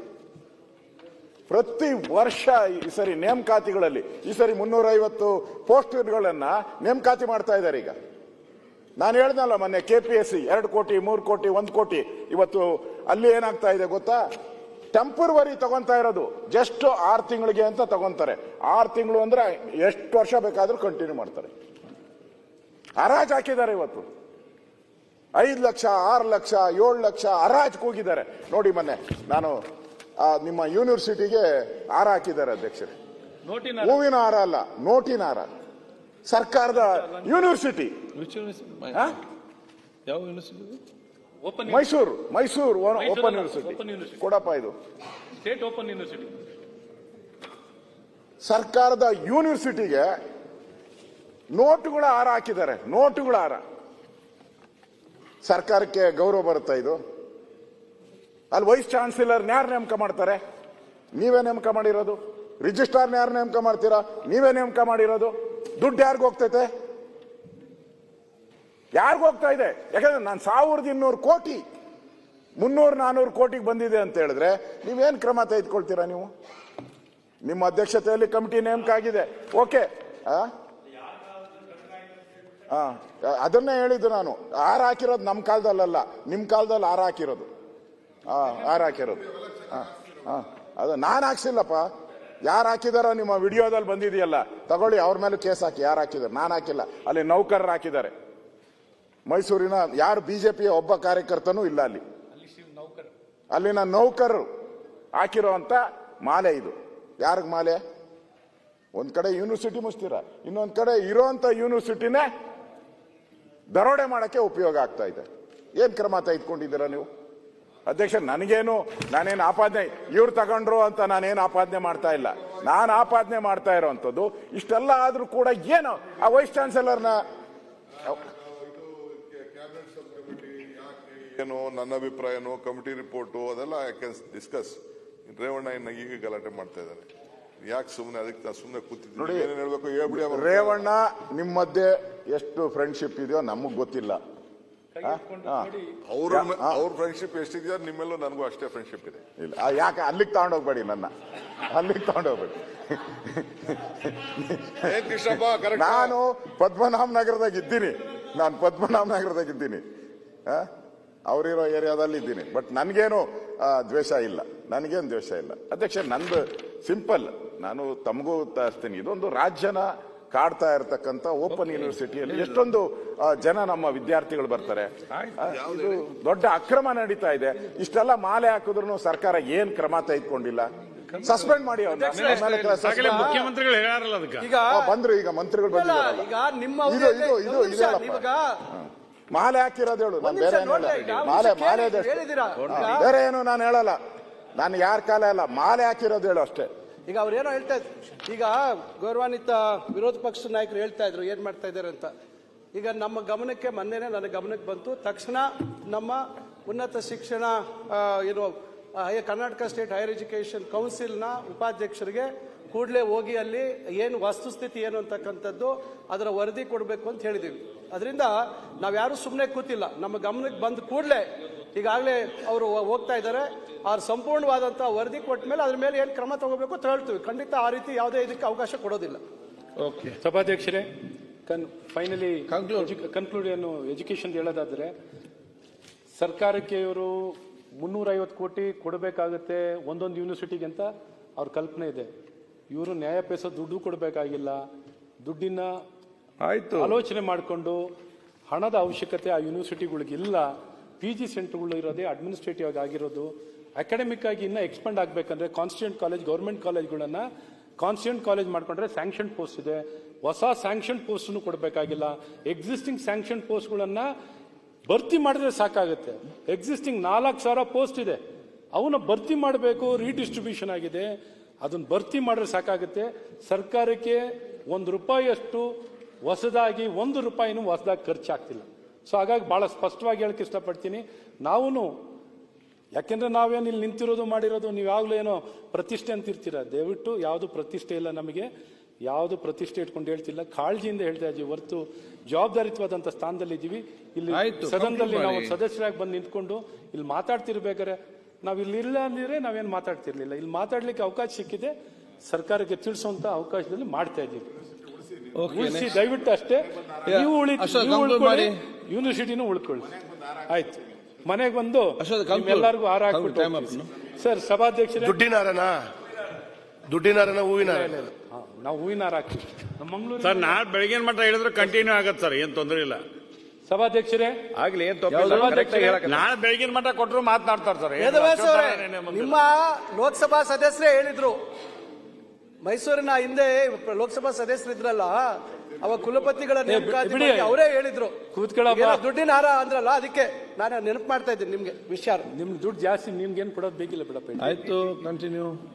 ಸಭಾಧ್ಯಕ್ಷರೇ, ಬೃಹತ್ ಬೆಂಗಳೂರು ಮಹಾನಗರ ಪಾಲಿಕೆ ವಿಚಾರದಲ್ಲಿ ನಮಗೇನು ಅಂದ್ರೆ ಪ್ರತಿ ಬಡ್ಜೆಟ್ ಅಲ್ಲೂ ಈಗೇನು 23, 24, 25 3,000 ಕೋಟಿ ಕೊಟ್ಟಿದ್ದೀವಿ, 3,000 ಕೋಟಿ ಕೊಟ್ಟಿದ್ದೀವಿ ಅಂತ. ನನಗೆ ಗೊತ್ತಿದ್ದಾಗಿ 3,000 ಕೋಟಿ ಬಾಕಿ ಉಳಿದಂತ ಬಿಲ್ಗಳಿಗೆ ಏನೋ ಪೇಮೆಂಟ್ ಮಾಡ್ಕೊಂಡಿರ್ಬೇಕಷ್ಟೇ. ನಮ್ಮ ಕಾಲದಲ್ಲಿ ಘೋಷಣೆ ಆದಂತ ಕಾಮಗಾರಿಗಳಿಗೆ, ನಮ್ಮ ಕಾಲದಲ್ಲಿ ಘೋಷಣೆ ಆದಂತ ಕಾಮಗಾರಿಗಳ ಕೆಲಸ ಆಗಿರೋದಕ್ಕೆ ಬಿಲ್ ಪೇಮೆಂಟ್ ಮಾಡ್ತಿರೋದು 3,000 ಕೋಟಿ ಬಳಕೆ ಮಾಡಿರ್ಬೋದು. ಯಾವುದೋ ಇವರು ಸರ್ಕಾರದಿಂದ ಕೊಟ್ಟಿರುವಂತ, ಈ ಸರ್ಕಾರ ಅಧಿಕಾರಕ್ಕೆ ಬಂದಾದ್ಮೇಲೆ ಸರ್ಕಾರದ ಹಣದಲ್ಲಿ ಒಂದು ಕಾಮಗಾರಿನೂ ಆಗಿಲ್ಲ. ಒಂದು ಫಿನಿಶ್ ಮಾಡಿ. ಎರಡನೇದು, ಇವತ್ತು ಬೆಂಗಳೂರಿಗೆ ನಮಗೆ ವಿಶೇಷವಾಗಿ 1,000 ಕೋಟಿ ದುಡ್ಡನ್ನು ಕೊಡ್ತಾ ಇದ್ದೀವಿ, 1,000 ಕೋಟಿ ಹಣವನ್ನು ಕೊಡ್ತಾ ಇದ್ದೀವಿ. ಕೊಡ್ತಿರೋದೇನಿಲ್ಲ, ಬರೀ ಬ್ಯಾಂಕ್ ಗ್ಯಾರಂಟಿ ಕೊಡ್ತಾ ಇದ್ದಾರೆ. ಏನೊಂದು 18,000 ಕೋಟಿ 20,000 ಕೋಟಿ ಏನು ಟನ್ನಲ್ ರೋಡಿಗೆ ಬ್ಯಾಂಕ್ ಗ್ಯಾರಂಟಿ ಕೊಡ್ತಿರೋದಾಗ್ಲಿ, ಅಥವಾ ಬೆಂಗಳೂರು ಬಿಸ್ನೆಸ್ ಕಾರಿಡಾರ್ಗೆ ಏನಾರ ಅದಕ್ಕೂ ಏನಾರ ತಮಗೇನಾರು ಗ್ಯಾರಂಟಿ ತಗೊಳ್ತಿರೋದಾಗ್ಲಿ. ₹1 ಬೆಂಗಳೂರಿಗೆ ನಾವು ಹೇಳಬೇಕು ಅಂದ್ರೆ ಮೆಟ್ರೋ ಇಂದ ಹಿಡಿದು BWSSB ಇಂದ ಹಿಡಿದು ನೀವು ಯಾವುದೇ ಬೆಂಗಳೂರಿನಲ್ಲಿ ಆಗುವಂತ ಅಭಿವೃದ್ಧಿಗೆ ಶಿವಕುಮಾರ್ ಅವರು ಹೇಳೋ ಮಾಡೆಲ್ನಲ್ಲಿ ಸೆಲ್ಫ್ ಫೈನಾನ್ಸಿಂಗ್ ಮಾಡೆಲ್ಗಳು ಇಲ್ಲಿ ಇರೋವೆಲ್ಲ, ಅಲ್ಲಿ ಉತ್ಪಾದನೆ ಆಗುವಂತ ಹಣದಲ್ಲೇನೆ ನಿರ್ವಹಣೆ ಆಗ್ತಿರೋದು. ಬೆಂಗಳೂರು ಅಂತನ್ನುವಂಥದ್ದು ಇವತ್ತು ಯಾರ್ಯಾರು ಯಾವುದ್ಯಾವುದೋ ಡಿವಿಷನ್ ಕಂಪೇರ್ ಮಾಡ್ಕೋತಿದ್ರು. ಬರೀ ಕೇವಲ ಬೆಂಗಳೂರು ನಗರದಲ್ಲೇ 1.5 ಲಕ್ಷ ಕೋಟಿ ಜನಸಂಖ್ಯೆ ಇದೆ ಸಭಾಧ್ಯಕ್ಷರೇ. 1.5 ಕೋಟಿ ಜನಸಂಖ್ಯೆ, 25% of the population of Karnataka is in Bengaluru. ನಮ್ಮ ಬೆಂಗಳೂರಿಗೆ ನಿಮ್ಗೆ ಹೇಳ್ಬೇಕು ಅಂದ್ರೆ, ನಾನು ಉಪಮುಖ್ಯಮಂತ್ರಿಗಳು, ನಮ್ಮ ಡಿಸ್ಟ್ರಿಕ್ಟ್ ಇನ್ಚಾರ್ಜ್ ಮಿನಿಸ್ಟ್ರಿ ಇದ್ದೀರಾ, ಏನೋ ನಮಗೆ ನೀವು ನಮ್ಮ ಜಿಲ್ಲೆಯವರಲ್ಲ ಅಂತ ಅನ್ನೋದು ನಮ್ಗೆ ಯಾವಾಗಲೂ ನಿಮ್ಗೆ ಕ್ವಶನ್ ಮಾಡ್ತಿರ್ತೀವಿ. ಹಾಗೀಗ ಅದು ಬಿಟ್ಬಿಡ್ತೀವಿ. ಓಕೆ, ಮುಂದೆ ಹೋಗ್ಲಿ. ಬೆಂಗಳೂರಿನಲ್ಲಿ ಎಷ್ಟು ಸರ್ಕಾರಿ ಶಾಲೆಯಲ್ಲಿ ಎಷ್ಟು ಅಡ್ಮಿಷನ್ ಆಗ್ತಿದೆ, ಎಷ್ಟು ಸರ್ಕಾರಿ ಶಾಲೆ ಇದೆ, ಎಷ್ಟು ಶಿಕ್ಷಣಕ್ಕೆ ಬಡವರು ಬೆಂಗಳೂರಿನಲ್ಲಿರೋಷ್ಟು ಅರ್ಬನ್ ಬಡವರು ಅವ್ರಿಗೆ ಯಾರು ಇಲ್ಲಿ ನಮ್ಮ ಮರ ಒಂದು ಬಿದ್ರೂ ಕೇಳಕ್ಕೆ ಧ್ವನಿ ಇದೆ ಸರ್. ಬಡವರು ಬೆಂಗಳೂರಿನಲ್ಲಿ ಬಡವ್ರಿಗೆ ಕೇಳಲಿಕ್ಕೆ ಯಾರೂ ಇಲ್ಲ ಸರ್. ಇಂಥ ಬಡವರ ಪರವಾಗಿ ನಾನು ಹೇಳೋದಾದರೆ, ಇಲ್ಲಿ ಕನಿಷ್ಠ ಏನೊಂದು ಪ್ರಾಥಮಿಕ, ಒಂದು ನರ್ಸರಿ ಅಥವಾ ಪ್ರಾಥಮಿಕ ಶಿಕ್ಷಣ ಸಿಗ್ಲಿಕ್ಕೂ ಒಂದು ಕೃಷಿ ಆಗಲಿ ವ್ಯವಸ್ಥೆಗಳಿಲ್ಲ. ಸಂಖ್ಯೆಗಳು ತಗೊಳ್ಳಿ sir, government degree college sir, ಈ ಜನಸಂಖ್ಯೆಗೆ ಸರ್ ಎಷ್ಟೋ ಕ್ಷೇತ್ರ ಇದ್ದಾವೆ ಬೆಂಗಳೂರಿನಲ್ಲಿ, 7-8 ಕ್ಷೇತ್ರದಲ್ಲಿ ಒಂದು ಡಿಗ್ರಿ ಕಾಲೇಜ್ ಇಲ್ಲ. ಫಾರ್ ಎಕ್ಸಾಂಪಲ್ ನಮ್ಮ ಎಂ ಕೃಷ್ಣಪ್ಪ ಅವರು ಇದ್ದಾರೆ ಸರ್, ಅವರ ಕ್ಷೇತ್ರದಲ್ಲಿ 12 ಲಕ್ಷ ಜನಸಂಖ್ಯೆ ಇದೆ ಸರ್, ಒಂದೇ ಒಂದು ಗೌರ್ಮೆಂಟ್ ಡಿಗ್ರಿ ಕಾಲೇಜ್ ಇಲ್ಲ, ಒಂದು ಪಾಲಿಟೆಕ್ನಿಕ್ ಇಲ್ಲ, ಒಂದು ITI ಇಲ್ಲ. ನನ್ನ ಕಾಲದಲ್ಲಿ ಬೆಂಗಳೂರಿಗೆ ರಂಗನಾಥ್, ನಾನು ನನ್ನ ಕಾಲದ ಹೇಳ್ತಾ ಹೋದ್ರೆ ಮಾಡ್ಕೋಬೇಡಿ. ನಿಮ್ ಟೈಮಲ್ಲಿ ಏನ್ ಮಾಡಿದ್ರಿ? ಕೂತ್ಕೊಳ್ಳಪ್ಪ, ಕೂತ್ಕೊಳ್ಳಪ್ಪ. ಬೆಂಗಳೂರಿನಲ್ಲಿ ನೀವೇ ಇದ್ರಿ, ಕೂತ್ಕೊಳ್ಳಪ್ಪ. ಉಪಮುಖ್ಯಮಂತ್ರಿ ಆಗಿದ್ರಿ. ಹೇಳ್ತೀನಿ, ನಿಮಗೆ ಹೇಳ್ಬೇಕಾ ಸುಧಾಕರ್ ನಾನು ಏನ್ ಮಾಡಿದ್ದೀನಿ ಅಂತ ಕೂತ್ಕೊಳ್ಳಿ. ನನ್ನ ಹತ್ರ ಇದೆ, ಕೂತ್ಕೊಳ್ಳಿ, ನಾನು ಕೂತ್ಕೊಳ್ಳಿ. ನಾವ್ ಏನ್ ಮಾಡಿದೀವಿ ಅಂತ ನಾವು ಆಯ್ತಪ್ಪ, ಕೂತ್ಕೊಳ್ಳಿ. ನೀವ್ ಯಾಕೆ ಕೊಡ್ಲಿಲ್ಲ ಹೇಳಿ? ಬೇರೆ ಯಾರ ಇದ್ದಿದ್ರೆ ಒಪ್ಕೊಳ್ತಾ ಇದ್ದೆ, ನೀವೇ ಇದ್ರಿ. ಆಯ್ತು, ನೀ ಕೇಳೋ ಪ್ರಶ್ನೆ ನಿಮ್ಮವರೇ ಹೇಳ್ತಾ ಇದ್ದಾರೆ ನನ್ನ ಹತ್ರ. ನೀನ್ ಕೇಳೋ ಪ್ರಶ್ನೆಗೆ ಉತ್ತರ ಕೊಡ್ತೀನಿ ಅಂತ ನಿಮ್ಮವರೇ ನನಗೆ ಹೇಳ್ತಾ ಇದ್ದಾರೆ. ನಾನು ಸ್ಪೀಕರ್ ಸ್ಟೈಲ್ ಅಲ್ಲಿ ಆಯ್ತು ಅಂತ ಹೇಳ್ತಾ ಇದ್ದೀನಿ. ನೀವು ಸರ್, ಈಗ ಕೂಡ ನನ್ನ ನೇಬರ್ಸ್ ಕಾಲದಲ್ಲಿ ಕೇಳಿದ್ರು, ರಾಜ್ಯದ ನಾನಾ ಭಾಗದಲ್ಲಿ ಎಲ್ಲಿ ಅಡ್ಮಿಷನ್ ಆಗಿರಲಿಲ್ಲ. ನಾನು ಚಿಕ್ಕದಾಗಿ ಹೇಳಿ ನಿಲ್ಲಿಸ್ಬಿಡ್ತೀನಿ ಸರ್. 12 ಕಾಲೇಜನ್ನ ಬೇರೆ ಬೇರೆ ಭಾಗದಲ್ಲಿರೋದನ್ನ ನಾನು ಯಾಕೆ ಸರ್ಕಾರದಲ್ಲಿ ಹೊಸ ಕಾಲೇಜನ್ನ ಕೊಡ್ಲಿಲ್ಲ ಅಂದ್ರೆ ಸರ್, ಈ ಹೊಸ ಒಂದೊಂದು ಕಾಲೇಜ್ ಪೋಸ್ಟ್ ಸ್ಯಾಂಕ್ಷನ್ ಇವ್ರ ಹತ್ರ ಮಾಡಿಸ್ಲಿಕ್ಕೆ ಅಷ್ಟೇ ಇತ್ತು. 12 ಕಾಲೇಜುಗಳಿಗೆ ಕೇಳಿ 700 ಇವ್ರದ್ದು ಒಂದು ಕಾಲೇಜ್ ತಂದಿದ್ದೀನಿ. ರೇವಣ್ಣ ಅವರ ಕ್ಷೇತ್ರದಿಂದನೂ ಕಾಲೇಜ್ ಎತ್ಕೊಂಡ್ ಬಂದಿದ್ದೀನಿ. ಒಳ್ಳೆ ನರಸೀಪುರದಲ್ಲೇ ತಂದಿದ್ದೀವಿ. ಒಳ್ಳೆ ನರಸೀಪುರ, ಸಕಲೇಶ್ಪುರ ಇಂಥವ್ರ ಕ್ಷೇತ್ರದಿಂದನೂ ತಂದಿದ್ದೀನಿ. 12 ಕಾಲೇಜು ಆಯ್ತು. ದೊಡ್ಡ ದೊಡ್ಡ ಜನ ಬೇರೆ ಬೇರೆ ಕಡೆಯಿಂದ ಅಡ್ಮಿಷನ್ ಇದೆ ಕಾಲೇಜ್ಗಳನ್ನ ಕೊಟ್ಟಿದ್ದು ಬೆಂಗಳೂರು ನಗರಕ್ಕೆ ಕೇಳಿ, ಶಾಂತಿನಗರ ಕೊಟ್ಟಿದ್ದೀನಿ. ಕೂತ್ಕೊಳ್ಳಿ ಸಣ್ಣ. ಅಲ್ಲ ಸರ್, ಕುಮಾರ್ ನೀವು ಎಷ್ಟು ಧರಣ ಮಾಡಿದ್ರು ಗೊತ್ತಾ? ಅಲ್ಲ, ಅಣ್ಣವರು 9 ಮುಖ್ಯಮಂತ್ರಿ ಕಚೇರಿಯಿಂದ ಧರಣ ಮಾಡ್ರು. ಆದ್ರೂ ನಾವು ಕೊಟ್ಟಿದ್ದು 9 ಕಾಲೇಜಿಂದ ಬೆಂಗಳೂರು ನಗರಕ್ಕೆ. ಈಗ ಒಂದು ವಾರದಿಂದ ಯೂನಿವರ್ಸಿಟಿಗಳು ಯಾಕೆ ಮುಚ್ತಾ ಇದ್ದೀರಿ ಅಂತ ಪ್ರತಿಭಟನೆ ಮಾಡಿದ್ರೆ ಕೇಳಿ ದಿನೇಶ್ ಗುಂಡೂರಾವ್ ಇದ್ದಾರೆ. ಗ್ರಾಮೀಣ ಮಟ್ಟದಲ್ಲ ಅಡ್ಮಿಷನ್ ಜಾಸ್ತಿ ಮಾಡಿಸಿದ್ರೆ ಮುಚ್ಚಿದ್ರೆ ಯಾಕೆ? ಇಲ್ಲ, ಈಗ ಒಂದು ವಾರದಿಂದನೇ ಯೂನಿವರ್ಸಿಟಿಗಳು ಮುಚ್ತಾ ಇದ್ದೀರಾ. ಸರಿ ಇಲ್ಲ. ಕೂತ್ಕೊಳ್ಳಿ ಬುದ್ಧಿ. ಈಗ 12 ಕಾಲೇಜ್ ನಾನೇ ಮುಚ್ಚಿದ್ದೀನಿ, ನಗರಕ್ಕೆ ತಂದಿದ್ದೀನಿ ಅಂತ ಇವರೇ ಹೇಳ್ತಾ ಇದ್ದಾರೆ. ಕೂತ್ಕೊಳ್ಳಿ ಸರ್.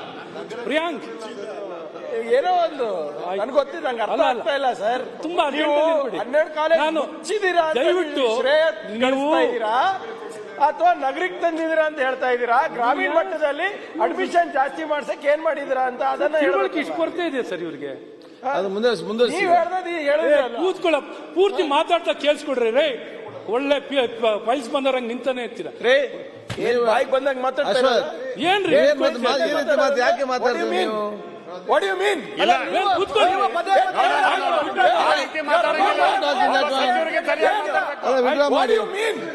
ಇಲ್ಲ, ಪಾರ್ಡನ್ ಮಾಡಿದ್ರು. ಸಾರಿ.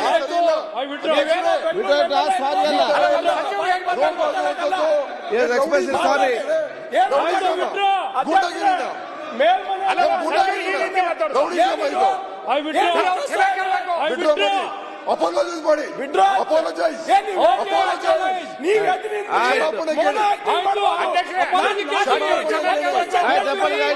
ನಾವೇನು ಅದಕ್ಕೇನು ಇದು ಮಾಡಲ್ಲ.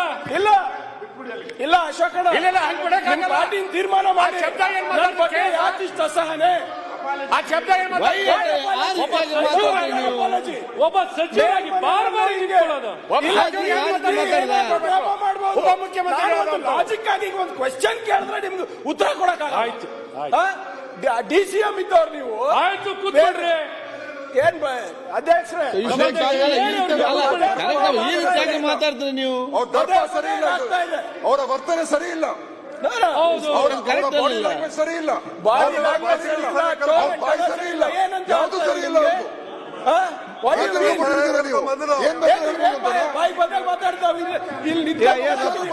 ಅವ್ರ ಅಪಾಲಜಿ ಕೇಳಿದ್ದಾರೆ. ಅಧ್ಯಕ್ಷರೇ ಮಾತಾಡಕ್ ಕೊಡೋದು ಅವ್ರಿಗೆ ಸರಿಯಾಗಿ ಕೇಳಿ.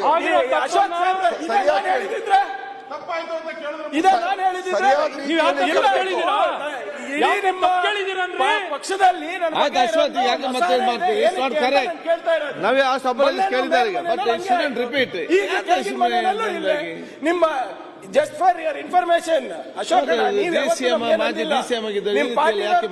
ಮಾಡ್ಬೇಕಾದ್ರೆ ನನ್ಗೆ ಏನಂತಾರೆ ಗೊತ್ತಾ? ಕಾನ್ವೆಂಟ್ ದಲಿತ ಅಂತಾರೆ. ಏನಕ್ಕೆ? ಏನ್ ನನ್ಗೆ ಇಂಗ್ಲಿಷ್ ಕಲಿಬಾರ್ದ ಅಥವಾ ನಾವು ಇದು ಮಾತಾಡಬಾರ್ದ? ಏನಾದ್ರೂ ಮಾತಾಡಿದ್ರು ಕೂಡ ಮಾಧುಸ್ವಾಮಿ ಅವರೆಲ್ಲ ತೋರಿಸ್ತಾರೆ, ಎಲ್ಲ ಆನ್ಸರ್ ಮಾಡ್ತಾರೆ ಅಂತ. ಯಾಕೆ? ಕೆಲವು ಕ್ಷೇತ್ರಗಳಲ್ಲಿ government, I am a government spokes person, official spokes person. ಏನಿದೆ ಸಭಾಧ್ಯಕ್ಷರೇ, ಇದು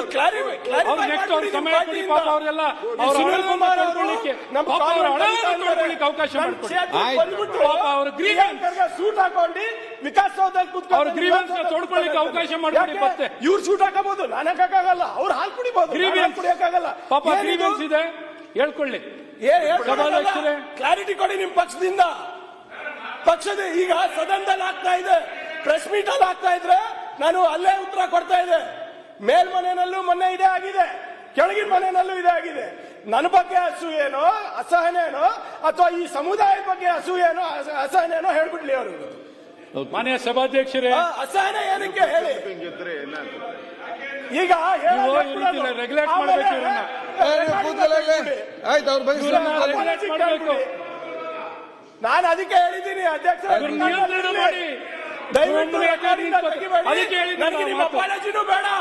ಇತಿಹಾಸದ ಪುಟ ನೋಡಿದಾಗ ಗೊತ್ತಾಗ್ಲಿ ನಿಮ್ ಮನಸ್ಥಿತಿ ಹೆಂಗಿದೆ, ಮನುಸ್ಮೃತಿ ಮನಸ್ಥಿತಿ ಮನಸ್ಥಿತಿ ಹೆಂಗಿದೆ ಅಂತ.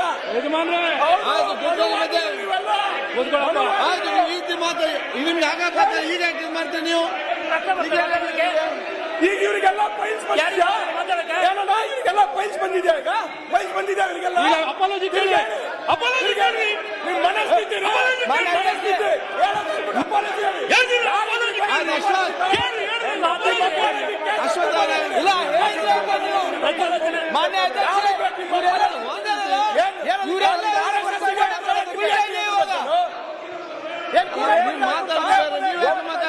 ಒಬ್ಬರಿಗೆ ಟಾರ್ಗೆಟ್ ಮಾಡಿ ಎಲ್ಲ ಕಡೆ ಇವರು ಟಾರ್ಗೆಟ್ ಮಾಡ್ತಾ ಇದ್ದಾರೆ. ಅಲ್ಲ,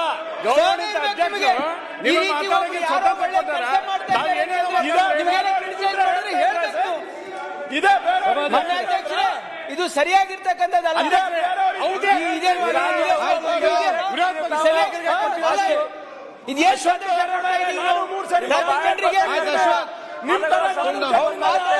ಶೈಲಿ ಸರಿ ಇಲ್ಲ. ಟಾರ್ಗೆಟ್ ಮಾಡಿ ವ್ಯಂಗ್ಯವಾಗಿ ಮಾತಾಡ್ತಾ ಇದ್ದಾರೆ. ಈ ರೀತಿ ಸದನದಲ್ಲಿ ಮಾತಾಡಕ್ಕೆ ಅವಕಾಶ ಇಲ್ಲ.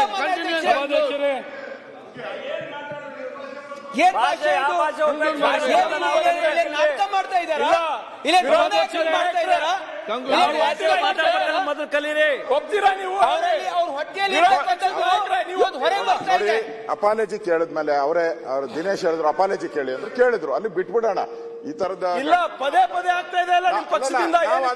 ಹಾಗೆ ಮುಂದುವರ್ಸ್ಕೊಂಡು ಹೋದ್ರೆ ಸಮಯ ವೇಸ್ಟ್ ಆಗುತ್ತೆ ಅಷ್ಟೇ. ಈಗಿಂದಲ್ಲ, 4 ವರ್ಷದಿಂದ ನಡೆದಿದೆ ನೋಡಿ. ನನ್ನ ಉದ್ದೇಶ ಇರ್ತಕ್ಕಂಥದ್ದು, ಪ್ರಿಯಾಂಕ್ ಖರ್ಗೆಗೆ ದಲಿತರಿಗೆ ಏನ್ ಸಂಬಂಧ? ಸದಾಶಿವನಗರ್ನಲ್ಲಿ ದಲಿತರ ಬಗ್ಗೆ ಮಾತಾಡ್ದೆ ಹೇಗೆ ಮಾತಾಡಬಾರ್ದ?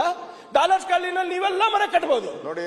ಅವ್ರನ್ನ ಏನಾದ್ರೂ ಮಾತಾಡ್ಬೋದು. ದಲಿತರು ನಾನ್ ಮಾತಾಡಿದ್ರೆ ವರ್ಗದವ್ರ ಪ್ರಶ್ನೆ ಅಲ್ಲ ಇದು. ಇಲ್ಲ, ನಿಮ್ ಪಕ್ಷದವ್ರು ಜ್ಞಾನೇಂದ್ರ ಅವರು ಖರ್ಗೆ ಅವರು ಸುಟ್ಟೋಗಿದ್ದಂಗಿದ್ದಾರೆ. ಏನು ಇಲ್ಲ ಆ ತರ ಕಪ್ಪಗಿರೋದು, ಯಾಕಂದ್ರೆ ಕಲಬುರ್ಗಿನಲ್ಲಿ ಬಿಸಿಲಿದೆ, ಸುಟ್ಟೋಗಿರೋಗಿದೆ ಅಂತ ಹೇಳಿಲ್ವಾ ನೋಡಿ. ಖರ್ಗೆ ಜ್ಞಾನೇಂದ್ರ ಅವರು ಸರ್ ಕೇಳಿ. ಅಧ್ಯಕ್ಷರೇ, ಈ ರೀತಿ ದಯವಿಟ್ಟು these are all on record. Sunil Kumar ಅವರು, ಪ್ರತಾಪ್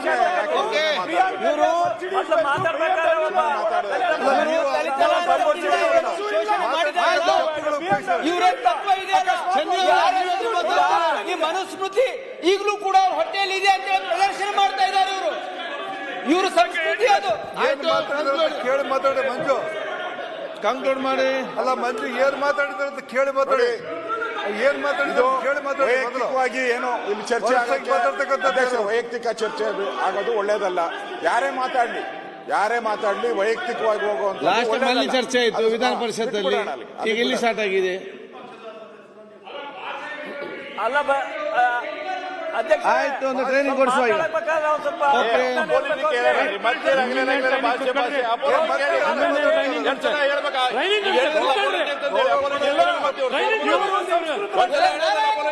ಇವರಿಗೆ ಆಡಳಿತ ಮಾಡಕ್ ಬರಲ್ಲ, ಇಲ್ಲಿ ಮಾತಾಡಕ್ ಬರಲ್ಲ.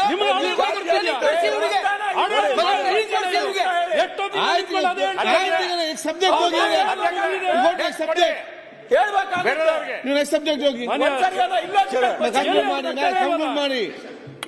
ಬಿಡ್ತಾನೆ ಇಲ್ವಲ್ಲ, ನೀವು ಆ ರೀತಿ ಮಾತಾಡಿ ಬಿಡ್ತಾರ?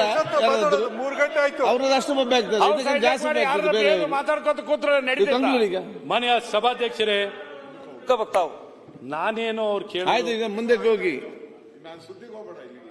ಕಾಲೇಜುಗಳನ್ನ ಬೆಂಗಳೂರು ನಗರಕ್ಕೂ 6 ಜನ ನನ್ನ ಕಾಲದಲ್ಲೂ ಡಿಗ್ರಿ ಕಾಲೇಜ್ ನೋಡಿನೇ 6 ಕಾಲೇಜನ್ನ ಶಾಂತಿನಗರ, ನಮ್ಮ ಹೆಬ್ಬಾಳ ಆಗಲಿ, ಈ ರೀತಿ ಎಲ್ಲ ಕ್ಷೇತ್ರವನ್ನು ಹುಡುಕಿ ಕೊಟ್ಟಿರುವಂಥದ್ದು ಬಸವನಗುಡಿ ಆಗಲಿ ಬ್ಯಾಟ್ರಾಯನ್ಪುರ ಈವನ್ ರೆವಿನ್ಯೂ ಮಿನಿಸ್ಟರ್ ನಾನು ಕೇಳ್ಕೊಂಡೆ ಜಾಗ ಕೊಡಿ ಆಯ್ತು, ನಿಮ್ಮ ಕ್ಷೇತ್ರದಲ್ಲಿ ಮಾಡ್ತೀನಿ ಅಂತ ಆಯ್ತು ಈಗ ಅಲ್ಲ. ಹಾಗಾಗಿ ಈ 12 ಕಾಲೇಜನ್ನು ಕುಡ್ಚಿ ಅಂತ ಕ್ಷೇತ್ರಗಳು ಎಲ್ಲೆಲ್ಲಿ ಯಾವ ವಿಧಾನಸಭಾ ಕ್ಷೇತ್ರದಲ್ಲಿ ಕಾಲೇಜುಗಳು ಇರಲಿಲ್ಲ ಅಂತ ಗಡಿ ಭಾಗಕ್ಕೂ ನಿಪ್ಪಾಣಿ ಕುಡ್ಚಿಗೂ ತಗೊಂಡೋಗಿ ಕೊಟ್ಟಿದ್ದೀನಿ.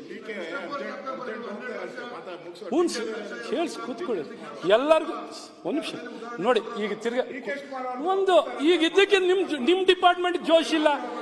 ದಿನೇಶ್ ನಿಮ್ ಡಿಪಾರ್ಟ್ಮೆಂಟ್ಗೆ ಆ ಜೋಶ್ ಇಟ್ಕೊಳ್ಳಿ ಸಾಕು. ನಾನು ಮಾತಾಡ್ತೀನಿ. ನಿಮ್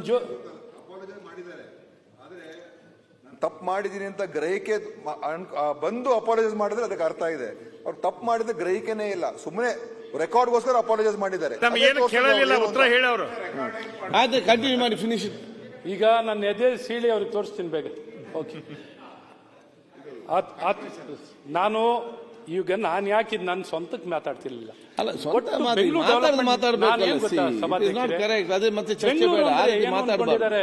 ಬಹಳ ಸುಂದರವಾಗಿ ಬಹಳ ನಾನೇನು ಅವ್ರ ಸಚಿವರಿದ್ದಾರೆ, ಅವರು ಬೆಂಗಳೂರಿನಲ್ಲಿದ್ದಾರೆ. ನಾನೇನು ಇವತ್ತು ಅವ್ರ ಪ್ರಯತ್ನ ಮಾಡ್ತಿದ್ದೀನಿ ಒಂದಿಷ್ಟು ಒಳ್ಳೆ ಕೆಲಸ ಆಗ್ಲಿ ಅವ್ರ ಕಾಲದಲ್ಲಿ ಅಂತ. ಇವತ್ತೇನು ಅವ್ರ ಕಾಲದಲ್ಲಿ ಆದ್ರೆ ಒಳ್ಳೇದು ಮಾಡಿ ಆಯ್ತು. ಅದಕ್ಕೋಸ್ಕರ ನಾನೇನು ಪಾಲಿಟೆಕ್ನಿಕ್ ಇಂದ ಹಿಡಿದು ಪಾಲಿಟೆಕ್ನಿಕ್ 6 ಪಾಲಿಟೆಕ್ನಿಕ್ ನ ಬೆಂಗಳೂರಿಗೆ ಕೊಟ್ಟಿದ್ದೀನಿ. ಅವರ ಅಂಕಿಅಂಶದಲ್ಲೇ ನೋಡ್ಲಿ 6 ಪಾಲಿಟೆಕ್ನಿಕ್ ನ ಕೊಟ್ಟಿದ್ದೀವಿ, 6 ಡಿಗ್ರಿ ಕಾಲೇಜ್ ಕೊಟ್ಟಿದ್ದೀವಿ. ಇನ್ನೂ ಎಲ್ಲೆಲ್ಲಿ ಡಿಗ್ರಿ ಕಾಲೇಜ್ ಇಲ್ಲ ಅಲ್ಲಿ ಮಾಡಿ ಪ್ರಾರಂಭವನ್ನ ಮಾಡ್ಲಿ ಸರ್ಕಾರದಿಂದ. ಹಿಂದೆ ಸನ್ಮಾನ್ಯ ಸಿದ್ದರಾಮಯ್ಯ ಸಾಹೇಬರು ಪಾಲಿಟೆಕ್ನಿಕ್ ಕೊಟ್ಟಿರೋಂಥದ್ದು, ಅದನ್ನ ನೀವು ಇಲ್ಲಿ ಶಿಫ್ಟ್ ಮಾಡಕ್ ಟ್ರೈ ಮಾಡಿದ್ದು, ಅದು ಕೂಡ ಜಾಗ ಇಲ್ದಿರ ಮತ್ತೆ ವಾಪಸ್ ಹೋಯ್ತು. ನೀವೇನು ಹೊಸದಾಗಿ ನಿಮ್ಮ ಸರ್ಕಾರದಲ್ಲಿ ಹೊಸದಾಗಿ ಏನು ಘೋಷಣೆ ಮಾಡಿ ಕೊಟ್ಟಿರ್ಲಿಲ್ಲ. ಹಿಂದೆ 17 ಪಾಲಿಟೆಕ್ನಿಕ್ ಹಿಂದೆ ಸಿದ್ದರಾಮಯ್ಯನವ್ರ ಸರ್ಕಾರದಲ್ಲಿ ಕೊಟ್ಟಿದ್ದು. ಸಿದ್ದರಾಮಯ್ಯನವ್ರ ಸರ್ಕಾರ ಅಂದ್ರೆ ಸಿದ್ದರಾಮಯ್ಯನವ್ರು ಏನು ಇಟ್ಕೊಂಡಿರೋದಲ್ಲಪ್ಪ. ಸಿದ್ದರಾಮಯ್ಯನವ್ರ ಸರ್ಕಾರ ಜನಪರವಾಗಿ ಸರಿಯಾಗಿ ಬಜೆಟ್ ಬಗ್ಗೆ ಮಾತಾಡಿ ಸರ್. ಓಕೆ, ಬಹಳ ಮುಖ್ಯವಾಗಿ ಏನೊಂದು ಗೃಹ ನಿರ್ಮಾಣ ಕಳೆದ ಆಯ್ತು ಕಂಕ್ಲೂಡ್ ಮಾಡಿ ಅಲ್ಲ ಹೌಸಿಂಗ್ ಆಯ್ತು ಅಲ್ಲ ಬಡವ್ರದೇ ಸರ್. 1 ಲಕ್ಷ ಮನೆ ನಿರ್ಮಾಣ ಇಡೀ ಬೇರೆ ಬೇರೆ ಭಾಗದಲ್ಲಿ ನಿಮ್ಮಲ್ಲೆಲ್ಲ ಆಶ್ರಯ ಬಡವ್ರ ಮನೆ ಎಲ್ಲ ಕೊಡ್ತೀರಾ ಸರ್. ನಮ್ಮಲ್ಲಿ ಕಳೆದ ಹಲವಾರು ವರ್ಷದಿಂದ ವಿಶೇಷವಾಗಿ ಅಂದಿನ ಸಿದ್ದರಾಮಯ್ಯನವ್ರ ಸರ್ಕಾರದಲ್ಲಿ 2015ರಲ್ಲಿ ಏನು 1 ಲಕ್ಷ ಮನೆ ನಿರ್ಮಾಣ ಮಾಡಬೇಕು ಅಂತ ಕೈಗೆತ್ಕೋತಾರೆ ಸರ್. 1 ಲಕ್ಷ ಮನೆ ನಿರ್ಮಾಣ ಮಾಡಿದ ಯೋಜನೆ ಅವ್ರ ಕಾಲದಲ್ಲೂ ಆಗಲ್ಲ. ತದನಂತರ ನಮ್ಮ ಸರ್ಕಾರ ಕಾಲದಲ್ಲಿ ಅರ್ಜಿಗಳನ್ನ ಕರಿತೀವಿ. 35,000 ಜನ ಅರ್ಜಿಗಳನ್ನ ಹಾಕ್ತಾರೆ. 1 ಲಕ್ಷ ಹಣವನ್ನು ಕಟ್ತಾರೆ, ಅರ್ಜಿಗಳನ್ನ ಹಾಕ್ತಾರೆ. 1 ಲಕ್ಷ ಕರೆದಿರೋ ಸರ್. 1 ಲಕ್ಷ ರೂಪಾಯಿ ದುಡ್ಡನ್ನು ಕಟ್ಲಿಕ್ಕಾಗದೆ ಜನ ಬರೀ 35,000 ಜನ ಮಾತ್ರ ಅರ್ಜಿ ಹಾಕ್ತಾರೆ ಸರ್. ಮೊನ್ನೆ ಹೇಳಿದ್ರಲ್ಲ, ಅದರಲ್ಲೂ ಕೇವಲ 12,000 ಜನ ಮಾತ್ರ 1 ಲಕ್ಷ ದುಡ್ಡು ಕಟ್ತಾರೆ ಸರ್. ಬರೀ 12,000 ಜನ ಮಾತ್ರ ಹೇಳಿದ್ರಿ. ಇವತ್ತು 12,000 ಜನ ದುಡ್ಡು ಕಟ್ಟಿರೋರಿಗೂ ಸಹ ಇವತ್ತು 11 ಲಕ್ಷ ರೂಪಾಯಿ ದುಡ್ಡು ಕಟ್ಟಬೇಕು. 7 ಲಕ್ಷ ರೂಪಾಯಿ ಅವ್ರು ದುಡ್ಡು ಕಟ್ಟಬೇಕು, ಮನೆ ತಗೊಳ್ಬೇಕು, ರಿಜಿಸ್ಟರ್ ಆಗಬೇಕು ಅಂದ್ರೆ. ಆ ರಿಜಿಸ್ಟರ್ ಆಗ್ಲಿಕ್ಕೂ ಬ್ಯಾಂಕಿಂದ ಅವ್ರಿಗೆ ಸಾಲ ಸಿಗ್ತಿಲ್ಲ. ಎಲ್ಲ ಒಂದ್ ಕಡೆ ಹೌಸಿಂಗ್ ಇಲಾಖೆಯವರು ಕನ್ವರ್ಜೆನ್ಸ್ ಅಲ್ಲಿ ನಗರ ಭಾಗದಲ್ಲಿ BBMP ಹೌಸಿಂಗ್ ಬೋರ್ಡ್ ಮತ್ತು ರಾಜೀವ್ ಗಾಂಧಿ ಹೌಸಿಂಗ್ ಬೋರ್ಡ್ ಆಗಲಿ ಸ್ಲಮ್ ಬೋರ್ಡ್ ಆಗಲಿ ಎಲ್ಲ ಕನ್ವರ್ಜೆನ್ಸ್ ಅಲ್ಲಿ ಕೆಲಸ ಮಾಡೋದು ಸರ್. ಕನ್ವರ್ಜೆನ್ಸ್ ಅಲ್ಲಿ ಮಾಡಬೇಕು. ಹೌಸಿಂಗ್ ಬೋರ್ಡೇ ಬೇರೆ, BBMPನೇ ಬೇರೆ, ಸ್ಲಮ್ ಬೋರ್ಡೇ ಬೇರೆ. ಕನ್ವರ್ಜೆನ್ಸ್ ಅಲ್ಲಿ ವರ್ಕ್ ಮಾಡಲಿಲ್ಲ ಅಂದ್ರೆ ಇಲ್ಲಿ ಯಾವುದೋ ನಾವು ಬಗೆಹರಿಸಲಿಕ್ಕಾಗಲ್ಲ. ಆ ಬಡವರಿಗೆ ಬ್ಯಾಂಕಿಂದನೂ ಸಾಲನೂ ಸಿಕ್ಕಿದೆ. ಅದಕ್ಕೆ ಬ್ಯಾಂಕ್ ಗ್ಯಾರಂಟಿ ಕೊಟ್ಟು ಸರ್ಕಾರದಿಂದ ಅವರಿಗೆ ಬ್ಯಾಂಕ್ ಗ್ಯಾರಂಟಿಯನ್ನು ಕೊಟ್ಟು ನ್ಯಾಷನಲೈಸ್ ಬ್ಯಾಂಕಲ್ಲಿ ಅವ್ರಿಗೆ ಸಾಲ ಕೊಡಿಸಿ 1 ಲಕ್ಷ ಮನೆ ನಿರ್ಮಾಣ ಮಾಡ್ಲಿಕ್ಕೆ ಸಾಧ್ಯ ಆಗುತ್ತೆ. ಇಲ್ಲಂತೂ ನಾವು ಬೆಂಗಳೂರು ನಗರದಲ್ಲಿ, ಬೇರೆ ನಗರದಲ್ಲಿ ನಿಮ್ಗೆ ಗೊತ್ತಿರಲಿ ಸರ್, 5 ಲಕ್ಷ ರೂಪಾಯಿ ಅಡಿಷನಲ್ ಸಬ್ಸಿಡಿ ಬರೀ 1 ಲಕ್ಷ ರೂಪಾಯಿ ಕಟ್ಟಬೇಕು ಮಲ್ಟಿ ಸ್ಟೋರಿ ಬಿಲ್ಡಿಂಗಿಗೆ. ಬೆಂಗಳೂರಿನಲ್ಲಿ ಮಾತ್ರ ಒಬ್ಬೊಬ್ಬ ಫಲಾನುಭವಿ 7 ಲಕ್ಷ ಕಟ್ಟಬೇಕಾಗಿದೆ. ಯಾಕೆ ತಪ್ಪು ಮಾಡ್ತಿದ್ದೀರಾ? ಸೊ ಹಾಗಾಗಿ ಇವತ್ತು ನಿಂತ್ಕೊಂಡು ಇದನ್ನು ಬಗೆಹರಿಸುವಂಥದ್ದು ಮಾಡಿ. ಮತ್ತೆ ಇವತ್ತೇನು ನಮ್ಮ ಮೆಟ್ರೋ, ಇವತ್ತು ನಾನು ಕೇಳ್ತೀನಿ, ಬೆಂಗಳೂರಿನಲ್ಲಿ ಇವರು ಎಷ್ಟೇ ಪ್ರಯತ್ನ ಮಾಡಲಿ, ಟನ್ನಲ್ಲೋ ಇನ್ನೊಂದು ಎಷ್ಟು ಜನ ಪ್ರೈವೇಟ್ ವೆಹಿಕಲ್ ಅಲ್ಲಿ ಓಡಾಡ್ಬೋದು. ಪಬ್ಲಿಕ್ ಟ್ರಾನ್ಸ್ಪೋರ್ಟೇಷನ್ ಸಿಸ್ಟಮ್ ಇವತ್ತು ಬೆಂಗಳೂರಿನಲ್ಲಿ ನಾವೇನೇ ಮಾಡಿರೋ ಕ್ಯಾರಿಂಗ್ ಕೆಪಾಸಿಟಿ ಇಲ್ಲ. ಆ ಕ್ಯಾರಿಂಗ್ ಕೆಪಾಸಿಟಿ ಇರುವಂತ ಇವಾಗ ಏನ್ ಮಾಡಿದ್ದಾರೆ ಮೆಟ್ರೋಗಳು, ಇವಾಗ ಕೇವಲ ಬರೀ 100 ಜನ ಓಡಾಡೋದ್ ಬದಲು 1,000 ಜನ ಓಡಾಡಬೇಕು. ಆಗ ತಾನಾಗ್ತಾನೆ ಕಾಸ್ಟ್ ಕಮ್ಮಿ ಆಗುತ್ತೆ. ಎಲ್ಲ ವಿಶ್ವದಲ್ಲಿ ಬಹಳಷ್ಟು ಅಭಿವೃದ್ಧಿ ಹೊಂದಂತ ರಾಷ್ಟ್ರಗಳಲ್ಲೂ public transportation system is subsidised. Public transportation system ಕನಿಷ್ಠ 50% ಸಬ್ಸಿಡೈಸ್ ಮಾಡ್ತಾರೆ ಸಭಾಧ್ಯಕ್ಷರೇ, because city will be spread out. ಹಾಗಾಗಿ ನಾನು ಏನು ಉಪಮುಖ್ಯಮಂತ್ರಿಗಳಲ್ಲಿ ಕೇಳ್ಕೋತೀನಿ, ಏನು ಮೆಟ್ರೋ ಫೇರ್ ಅನ್ನ ಪರಿಷ್ಕರಣೆ ಮಾಡಿ ಜಾಸ್ತಿ ಮಾಡಿದ್ದೀರಾ, 100% ಇನ್ಕ್ರೀಸ್ ಮಾಡಿದ್ದೀರಾ. ಒರಿಜಿನಲ್ ಪ್ರೈಸ್ಗಿಂತ ಇನ್ನೂ ಕಮ್ಮಿ ಮಾಡಿ 100 ಜನ ಬಳಕೆ ಮಾಡ್ತಿರೋ ಜಾಗದಲ್ಲಿ 1000 ಜನ ಬಳಕೆ ಮಾಡಿದ್ರೆ ಅದು ಇನ್ನೂ ಕಮ್ಮಿ ಆಗಿ ನಗರಕ್ಕೆ ಸಹಾಯ ಆಗುತ್ತೆ. ಇಲ್ಲದ್ರೆ ಸಿಟಿಯಲ್ಲಿ ಈಗಲೇ ಏನು traffic movement 5 kilometre speed per hour travelling time for 5 kilometre ಟ್ರಾವೆಲಿಂಗ್ಗೆ 1 ಗಂಟೆ ತೊಗೊಳ್ತಿದೆ. ನಮ್ಮ ರಸ್ತೆ ಕಾರ್ಯಕ್ರಮ ಅವರೇ ಮಾಡಿದ್ರು. ನಮ್ಮ ರಸ್ತೆ ಕಾರ್ಯಕ್ರಮದಲ್ಲೇ ಬಹಳ ಸ್ಪಷ್ಟವಾಗಿ ವೈಜ್ಞಾನಿಕವಾಗಿ ವ್ಯಕ್ತಪಡಿಸ್ತಿದ್ದಾರೆ. ಹಾಗಾಗಿ ಪಬ್ಲಿಕ್ ಟ್ರಾನ್ಸ್ಪೋರ್ಟೇಷನ್ ಸಿಸ್ಟಮ್ ಇವತ್ತು 1 ಲಕ್ಷ ಕೋಟಿ ಬೆಂಗಳೂರಿಗೆ ಖರ್ಚು ಮಾಡ್ತೀನಿ ನಿಂತಿದ್ದಾರೆ. ನಾನು ಕೇಳ್ಕೊಳ್ಳೋದು BMTCಗೆ ಇಮಿಡಿಯೇಟ್ ಆಗಿ ಇನ್ನೂ 2,000-5,000 ಕೋಟಿ ದುಡ್ಡು ಕೊಡಿ. ಆ ದುಡ್ಡು ಕೊಟ್ಟು ಆ BMTCಯನ್ನು ಸ್ಟ್ರೆಂಥನ್ ಮಾಡಿ ಇನ್ನೂ ಫೀಡರ್ ಸಿಸ್ಟಮ್ ಮೆಟ್ರೋಗೆ ಫೀಡರ್ ಸಿಸ್ಟಮ್ನ ಸ್ಟ್ರೆಂಥನ್ ಮಾಡಿ ಎಲ್ಲರೂ ಜನ ಬಳಕೆ ಮಾಡಬಹುದು. ಇನ್ನು ನಿಮ್ಮ ಶಕ್ತಿ ಯೋಜನೆಯಲ್ಲಿ ಇನ್ನೂ ಜಾಸ್ತಿ ಜನ ಬಳಕೆಯನ್ನು ಮಾಡಿ ನಮಗೆ ಪಬ್ಲಿಕ್ ಟ್ರಾನ್ಸ್ಪೋರ್ಟೇಷನ್ ಫೀಡರ್ ಸಿಸ್ಟಮ್ನ ಲಾಸ್ಟ್ ಮೈಲ್ ಫಸ್ಟ್ ಮೈಲ್ ಎಲ್ಲ ಕನೆಕ್ಟಿವಿಟಿ ಚೆನ್ನಾಗಾಗುತ್ತೆ. ಇಲ್ಲದರೆ ಬರೀ ವೆಹಿಕಲ್ಗಳಲ್ಲೇ ಓಡಾಡಿ ನಾವು ನಗರ ಕಟ್ತೀವಿ ಅಂದ್ರೆ ಆಗಲ್ಲ. ಹಾಗಾಗಿ ದಯವಿಟ್ಟು ಇಮಿಡಿಯೇಟ್ ಆಗಿ ಇದನ್ನ ಆದ್ಯತೆ ಕೊಟ್ಟು ಮಾಡಿ. ಮತ್ತು ಪ್ರಾಪರ್ಟಿ ಟ್ಯಾಕ್ಸ್ ಏನು ನೀವು ಪ್ರಾಪರ್ಟಿ ಟ್ಯಾಕ್ಸ್ ಬೆಂಗಳೂರು ನಗರವನ್ನ ಹೆಚ್ಚು ಕಡಿಮೆ ನಮಗೆ ಪ್ರಾಪರ್ಟಿ ಟ್ಯಾಕ್ಸ್ನಲ್ಲೇ ನಡೀತಿದೆ. ನೀವು ಬಂದಾದ್ಮೇಲೆ ಅಧಿಕಾರಕ್ಕೆ ಪ್ರಾಪರ್ಟಿ ಟ್ಯಾಕ್ಸ್ನು ದರನ್ನು ಜಾಸ್ತಿ ಮಾಡಿದ್ದೀರಾ, ಪೆನಾಲ್ಟಿ ಕಮ್ಮಿ ಮಾಡಿದ್ದೀರಾ, ದರ ಎಲ್ಲವನ್ನು ಇನ್ಕ್ರೀಸ್ ಮಾಡಿದ್ದೀರಾ. ನಾನೇನು ಕೇಳ್ಕೊತೀನಿ,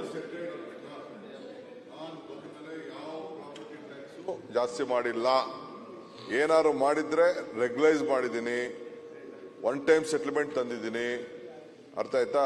ನೀವೇನು ನಿಮ್ಮ ಸರ್ಕಾರದ ಅವಧಿಯಲ್ಲಿ ಏನು ಮಾಡಿದ್ರಿ ಆನ್ ದಿ ಗೈಡೆನ್ಸ್ ವ್ಯಾಲ್ಯೂ, ಆ ಗೈಡೆನ್ಸ್ ವ್ಯಾಲ್ಯೂಲ್ಲೂ ಕೂಡ ಎಷ್ಟು ಸಹಾಯ ಮಾಡೋಕ್ಕಾಗ್ತದೋ ಕಾಮನ್ ಮ್ಯಾನ್ಗೆ ಅದು ಮಾಡಿದ್ದೀನಿ. I am on record. ಬೇಕಾದ್ರೆ ಏನ್ ಬೇಕಾದ್ರೂ ನಾಳೆ ಬೆಳಗ್ಗೆ ಡೀಟೇಲ್ ಸ್ಟೇಟ್ಮೆಂಟ್ ಬೇಕಾದ್ರೆ ಮಾಡ್ತೀನಿ ಸರ್. ಈಗ ನಾನು ಕೇಳ್ಕೊಳ್ಳೋದು, ಬೆಂಗಳೂರಿನಲ್ಲಿ ಆಸ್ತಿಗಳು ಕಮಾಂಡಿಟಿ ತರ ಟ್ರೇಡಿಂಗ್ ಆಗ್ತಿದೆ ಸರ್. ಅಲ್ಲಿ ವಾಸ ಮಾಡೋರು ಅದೇ ವ್ಯಕ್ತಿಗಳು ಸರ್. ಆಸ್ತಿ ಬೆಲೆ ಜಾಸ್ತಿ ಆದ್ರೆ ಅವನು ತಪ್ಪ ಸರ್. ಆಸ್ತಿ ಬೆಲೆ ಜಾಸ್ತಿ ಆದಷ್ಟು ಅದಕ್ಕೆ ಲಿಂಕ್ ಮಾಡಿಕೊಂಡು ನೀವು ಪ್ರಾಪರ್ಟಿ ಟ್ಯಾಕ್ಸ್ ಜಾಸ್ತಿ ಮಾಡ್ಕೊಂಡು ಹೋದ್ರೆ ಜನರ ಸಂಪಾದನೆ ಜಾಸ್ತಿ ಆಗಲ್ಲ. ಅದನ್ನ ಅರ್ಥ ಮಾಡ್ಕೊಳ್ಳಿ ದಯವಿಟ್ಟು. ನಾನು ನಿಮ್ಮಲ್ಲಿ ಕೇಳ್ಕೊಳ್ಳೋದು, ಬರೀ ಪ್ರಾಪರ್ಟಿ ಟ್ಯಾಕ್ಸ್ನ ಬೆಂಗಳೂರನ್ನ ಪುಷ್ ಮಾಡಬೇಡಿ. ಇವತ್ತು ನಿಮ್ಮ ಕೆಲವರು ಸದಸ್ಯರೆಲ್ಲ ಮಾತಾಡ್ತಿದ್ರು, ಎಲ್ಲಿ ಆದಾಯ ಉತ್ಪಾದನೆ ಆಗುತ್ತೆ ಅವ್ರಿಗೊಂದು ಸ್ವಲ್ಪ ಹಕ್ಕಿದೆ ಅಂತ ಇದೆ. ಓಕೆ ಅಲ್ಲ, ಹಕ್ಕಿದೆ ಅಂತ ಹೇಳ್ತಾರೆ. ಹಾಗಾಗಿ ಒಂದು ನಿಮಿಷ, ಎಲಿವೇಟೆಡ್ ಕಾರಿಡಾರ್ ನನಗೆ 5 ನಿಮಿಷ ಸಮಯ ಬೇಕು. ಇದು ಇವಾಗ ಕಂಟಿನ್ಯೂ ಮಾಡ್ಕೊಡ್ತೀನಿ. ಇದಕ್ಕೆ ಬಜೆಟ್ ಅಲ್ಲಿ ಮಾತಾಡೋ ವಿಚಾರ, ಬಜೆಟ್ ಅಲ್ಲೇ ನಾನು ಬಜೆಟ್ ಇವತ್ತವರೆಗೂ ಮಾತಾಡಿಲ್ಲ. ಈ ಮಿನಿಟ್ ನಾನು ಸನ್ಮಾನ್ಯ ಉಪಮುಖ್ಯಮಂತ್ರಿಗಳ ಈ ಮಿನಿಟ್ ವರೆಗೂ ಬಜೆಟ್ ಅಲ್ಲಿ ನಾನು ಮಾತಾಡಿಲ್ಲ. 4 ದಿನದಿಂದ 5 ನಿಮಿಷ ಕೊಡಿ ನನಗೆ ಸಾಕು. ಮಾನ್ಯ ಸಭಾಧ್ಯಕ್ಷರು, ಕ್ವಶನ್ ಆನ್ಸರ್ಸ್ ಗಮನ ಸೆಳೆದು ಕಾಯ್ತಾ ಇದ್ದೀವಿ. ಆಯ್ತು, ಈ ಟ್ಯಾಕ್ಸ್ಗಳನ್ನ ಮುಂದಿನ ನೀವೇನಾರ ಪರಿಷ್ಕರಣೆ ಮಾಡ್ಲಿಕ್ಕಾದ್ರೆ ಮಾಡಿ, ಆದ್ರೆ ಮುಂದಕ್ಕಾದ್ರು ಹೇಳಿ. ಟೆಲ್ ಮಿ ದಿ ವೈ ನೋಡಿ, ನೀವು ಬೆಂಗಳೂರು ಶಾಸಕರು ಸೀನಿಯಾರಿಟಿ ಇದೆ, ಇವರು ಶಾಸಕರು ಗೋಪಾಲ ಇದ್ದಾರೆ, ಎಲ್ಲ ಇದ್ದಾರೆ, ಕೃಷ್ಣಪ್ಪ ಎಲ್ಲ ಇದ್ದಾರೆ. ನೀವು ನಡೆಸಿದಿರಿ, ಕಾರ್ಪೊರೇಷನ್ ನಡೆಸಿದಿರಿ, ಸರ್ಕಾರ ನಡೆಸಿದಿರಿ, ಎಲ್ಲ ನಡೆಸಿದಿರಿ.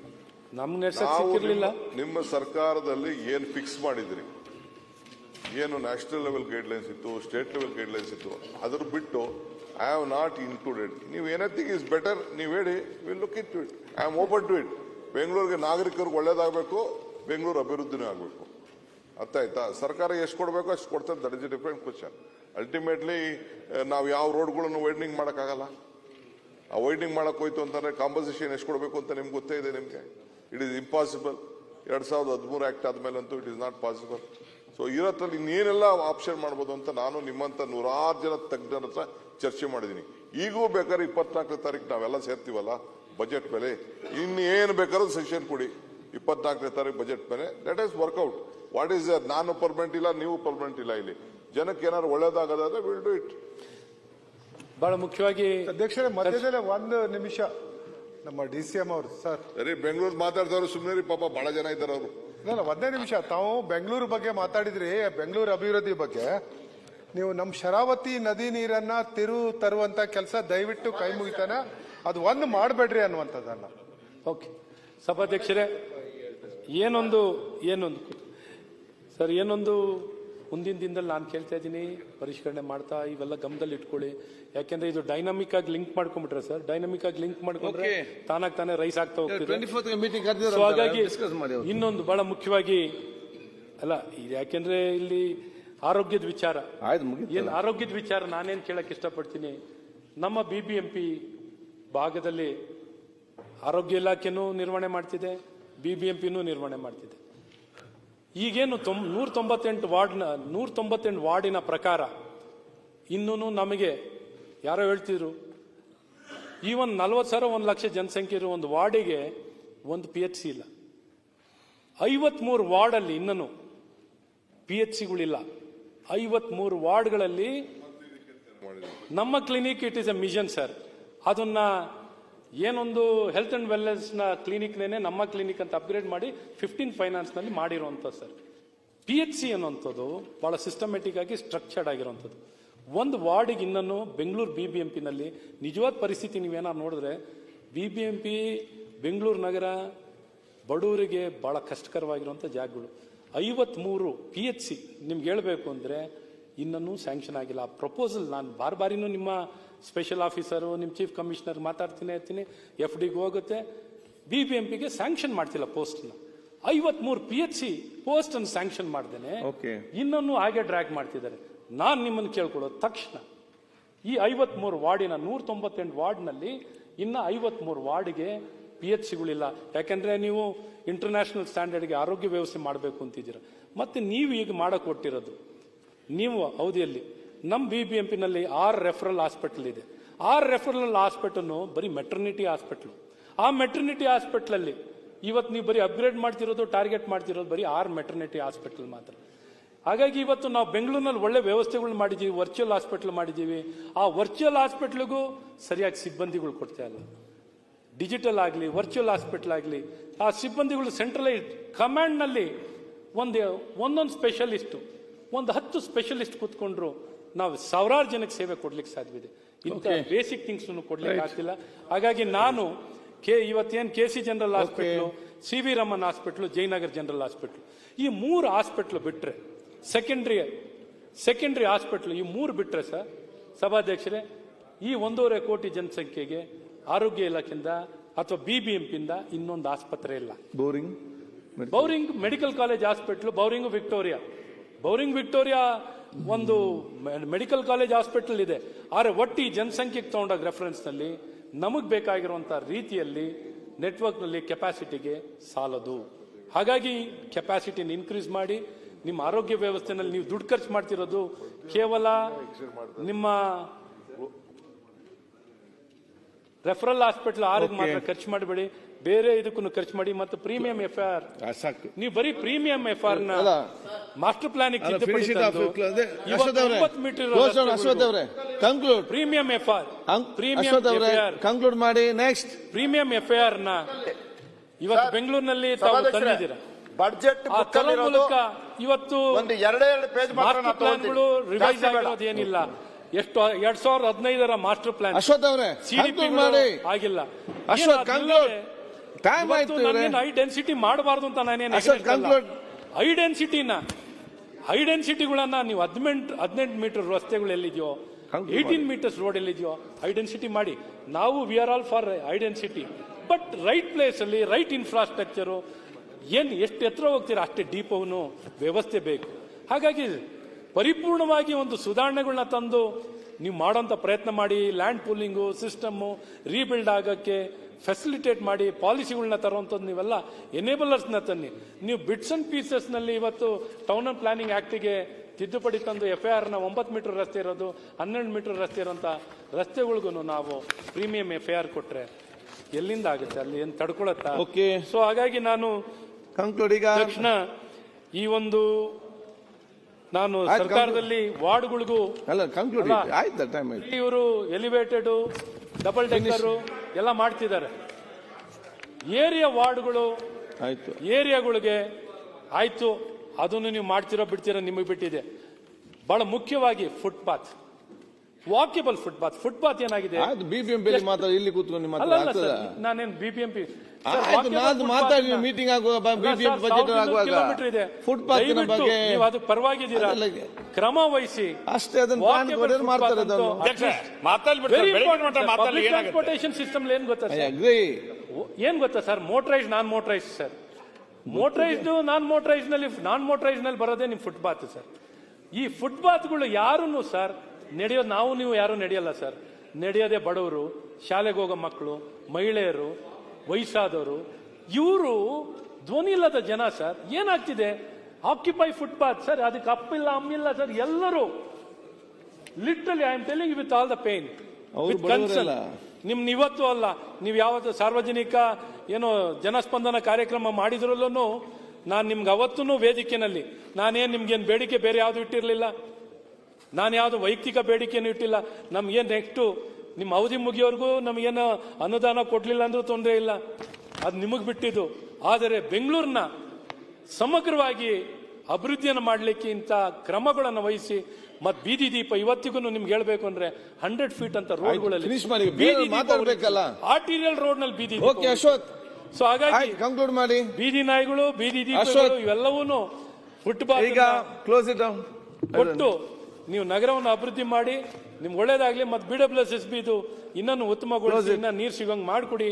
ಮತ್ತು ಇಷ್ಟೊತ್ತು ನನ್ನ ಮಾತಾಡ್ಲಿಕ್ಕೆ ಅವಕಾಶ ಒಂದೇ ಒಂದು ಫೈನಲ್ ಸಭಾಧ್ಯಕ್ಷರೇ, ಒಂದು IPS ಆಫೀಸರ್ ರಿಟೈರ್ ಆಗ್ತಿರೋದು ನೋಟಿಫೈ ಅಧಿಸೂಚನೆಯನ್ನು ಮಾಡಿದ್ದಾರೆ. ಅದರಲ್ಲಿ 3 ಜನದ ಹೆಸರು ಬರಬೇಕಿತ್ತು, ಬರೀ 2 ಹೆಸರು ಬಂದಿದೆ. Present DG IGP Alok Mohan ಅವ್ರದ್ದು ಹೆಸರು ಏನು ಸರ್ಕಾರ ವಿಸ್ತರಣೆ ಮಾಡ್ತಿದಾರ? ರಿಟೈರ್ ಆಗಂತ ನೋಟಿಫಿಕೇಶನ್ ಅಲ್ಲಿ ಅವ್ರ ಹೆಸರು ಯಾಕೆ ಬಂದಿಲ್ಲ? ಓಕೆ. ಸೊ ಈ ರೀತಿ ಎಲ್ಲ ಹಂತದಲ್ಲೂ ದೊಡ್ಡ ಸ್ಥಾನದಲ್ಲಿ ಏನ್ ಸಂದೇಶ ಕೊಡ್ತೀರಾ ನಿಮ್ಮ ಅಧಿಕಾರಿಗಳಿಗೆ? ನೋಟಿಫಿಕೇಶನ್ ಮಾಡ್ದೇನೆ DG IGP ರಿಟೈರ್ ಆಗ್ಬೇಕಾಗಿರೋದನ್ನ ನೋಟಿಫಿಕೇಶನ್ ಅಲ್ಲಿ ಬಂದಿಲ್ಲ. ಸೊ ಹಾಗಾಗಿ ಇವತ್ತು ಸರ್ಕಾರದ ಗಮನವನ್ನ ಇವತ್ತು ನಿಮ್ಮ ಮೂಲಕ ಮುಖ್ಯಮಂತ್ರಿಗಳು DPR ಗೆ ಬರುತ್ತೆ. ಸೊ ಹಾಗಾಗಿ ತಕ್ಷಣ ಇದ್ರ ಮೇಲೆ ಕ್ರಮ ವಹಿಸುವಂತ ಕೆಲಸಗಳನ್ನ ಮಾಡ್ಲಿ ಅಂತ ಹೇಳಿ, ಇನ್ನ ಸಭಾಧ್ಯಕ್ಷರೇ, ಸೀನಿಯರ್ ಮೆಂಬರ್ ರೇವಣ್ಣ ಅವರು ಒಂದು ಪ್ರಸ್ತಾಪ ಮಾಡಿದ್ದಾರೆ.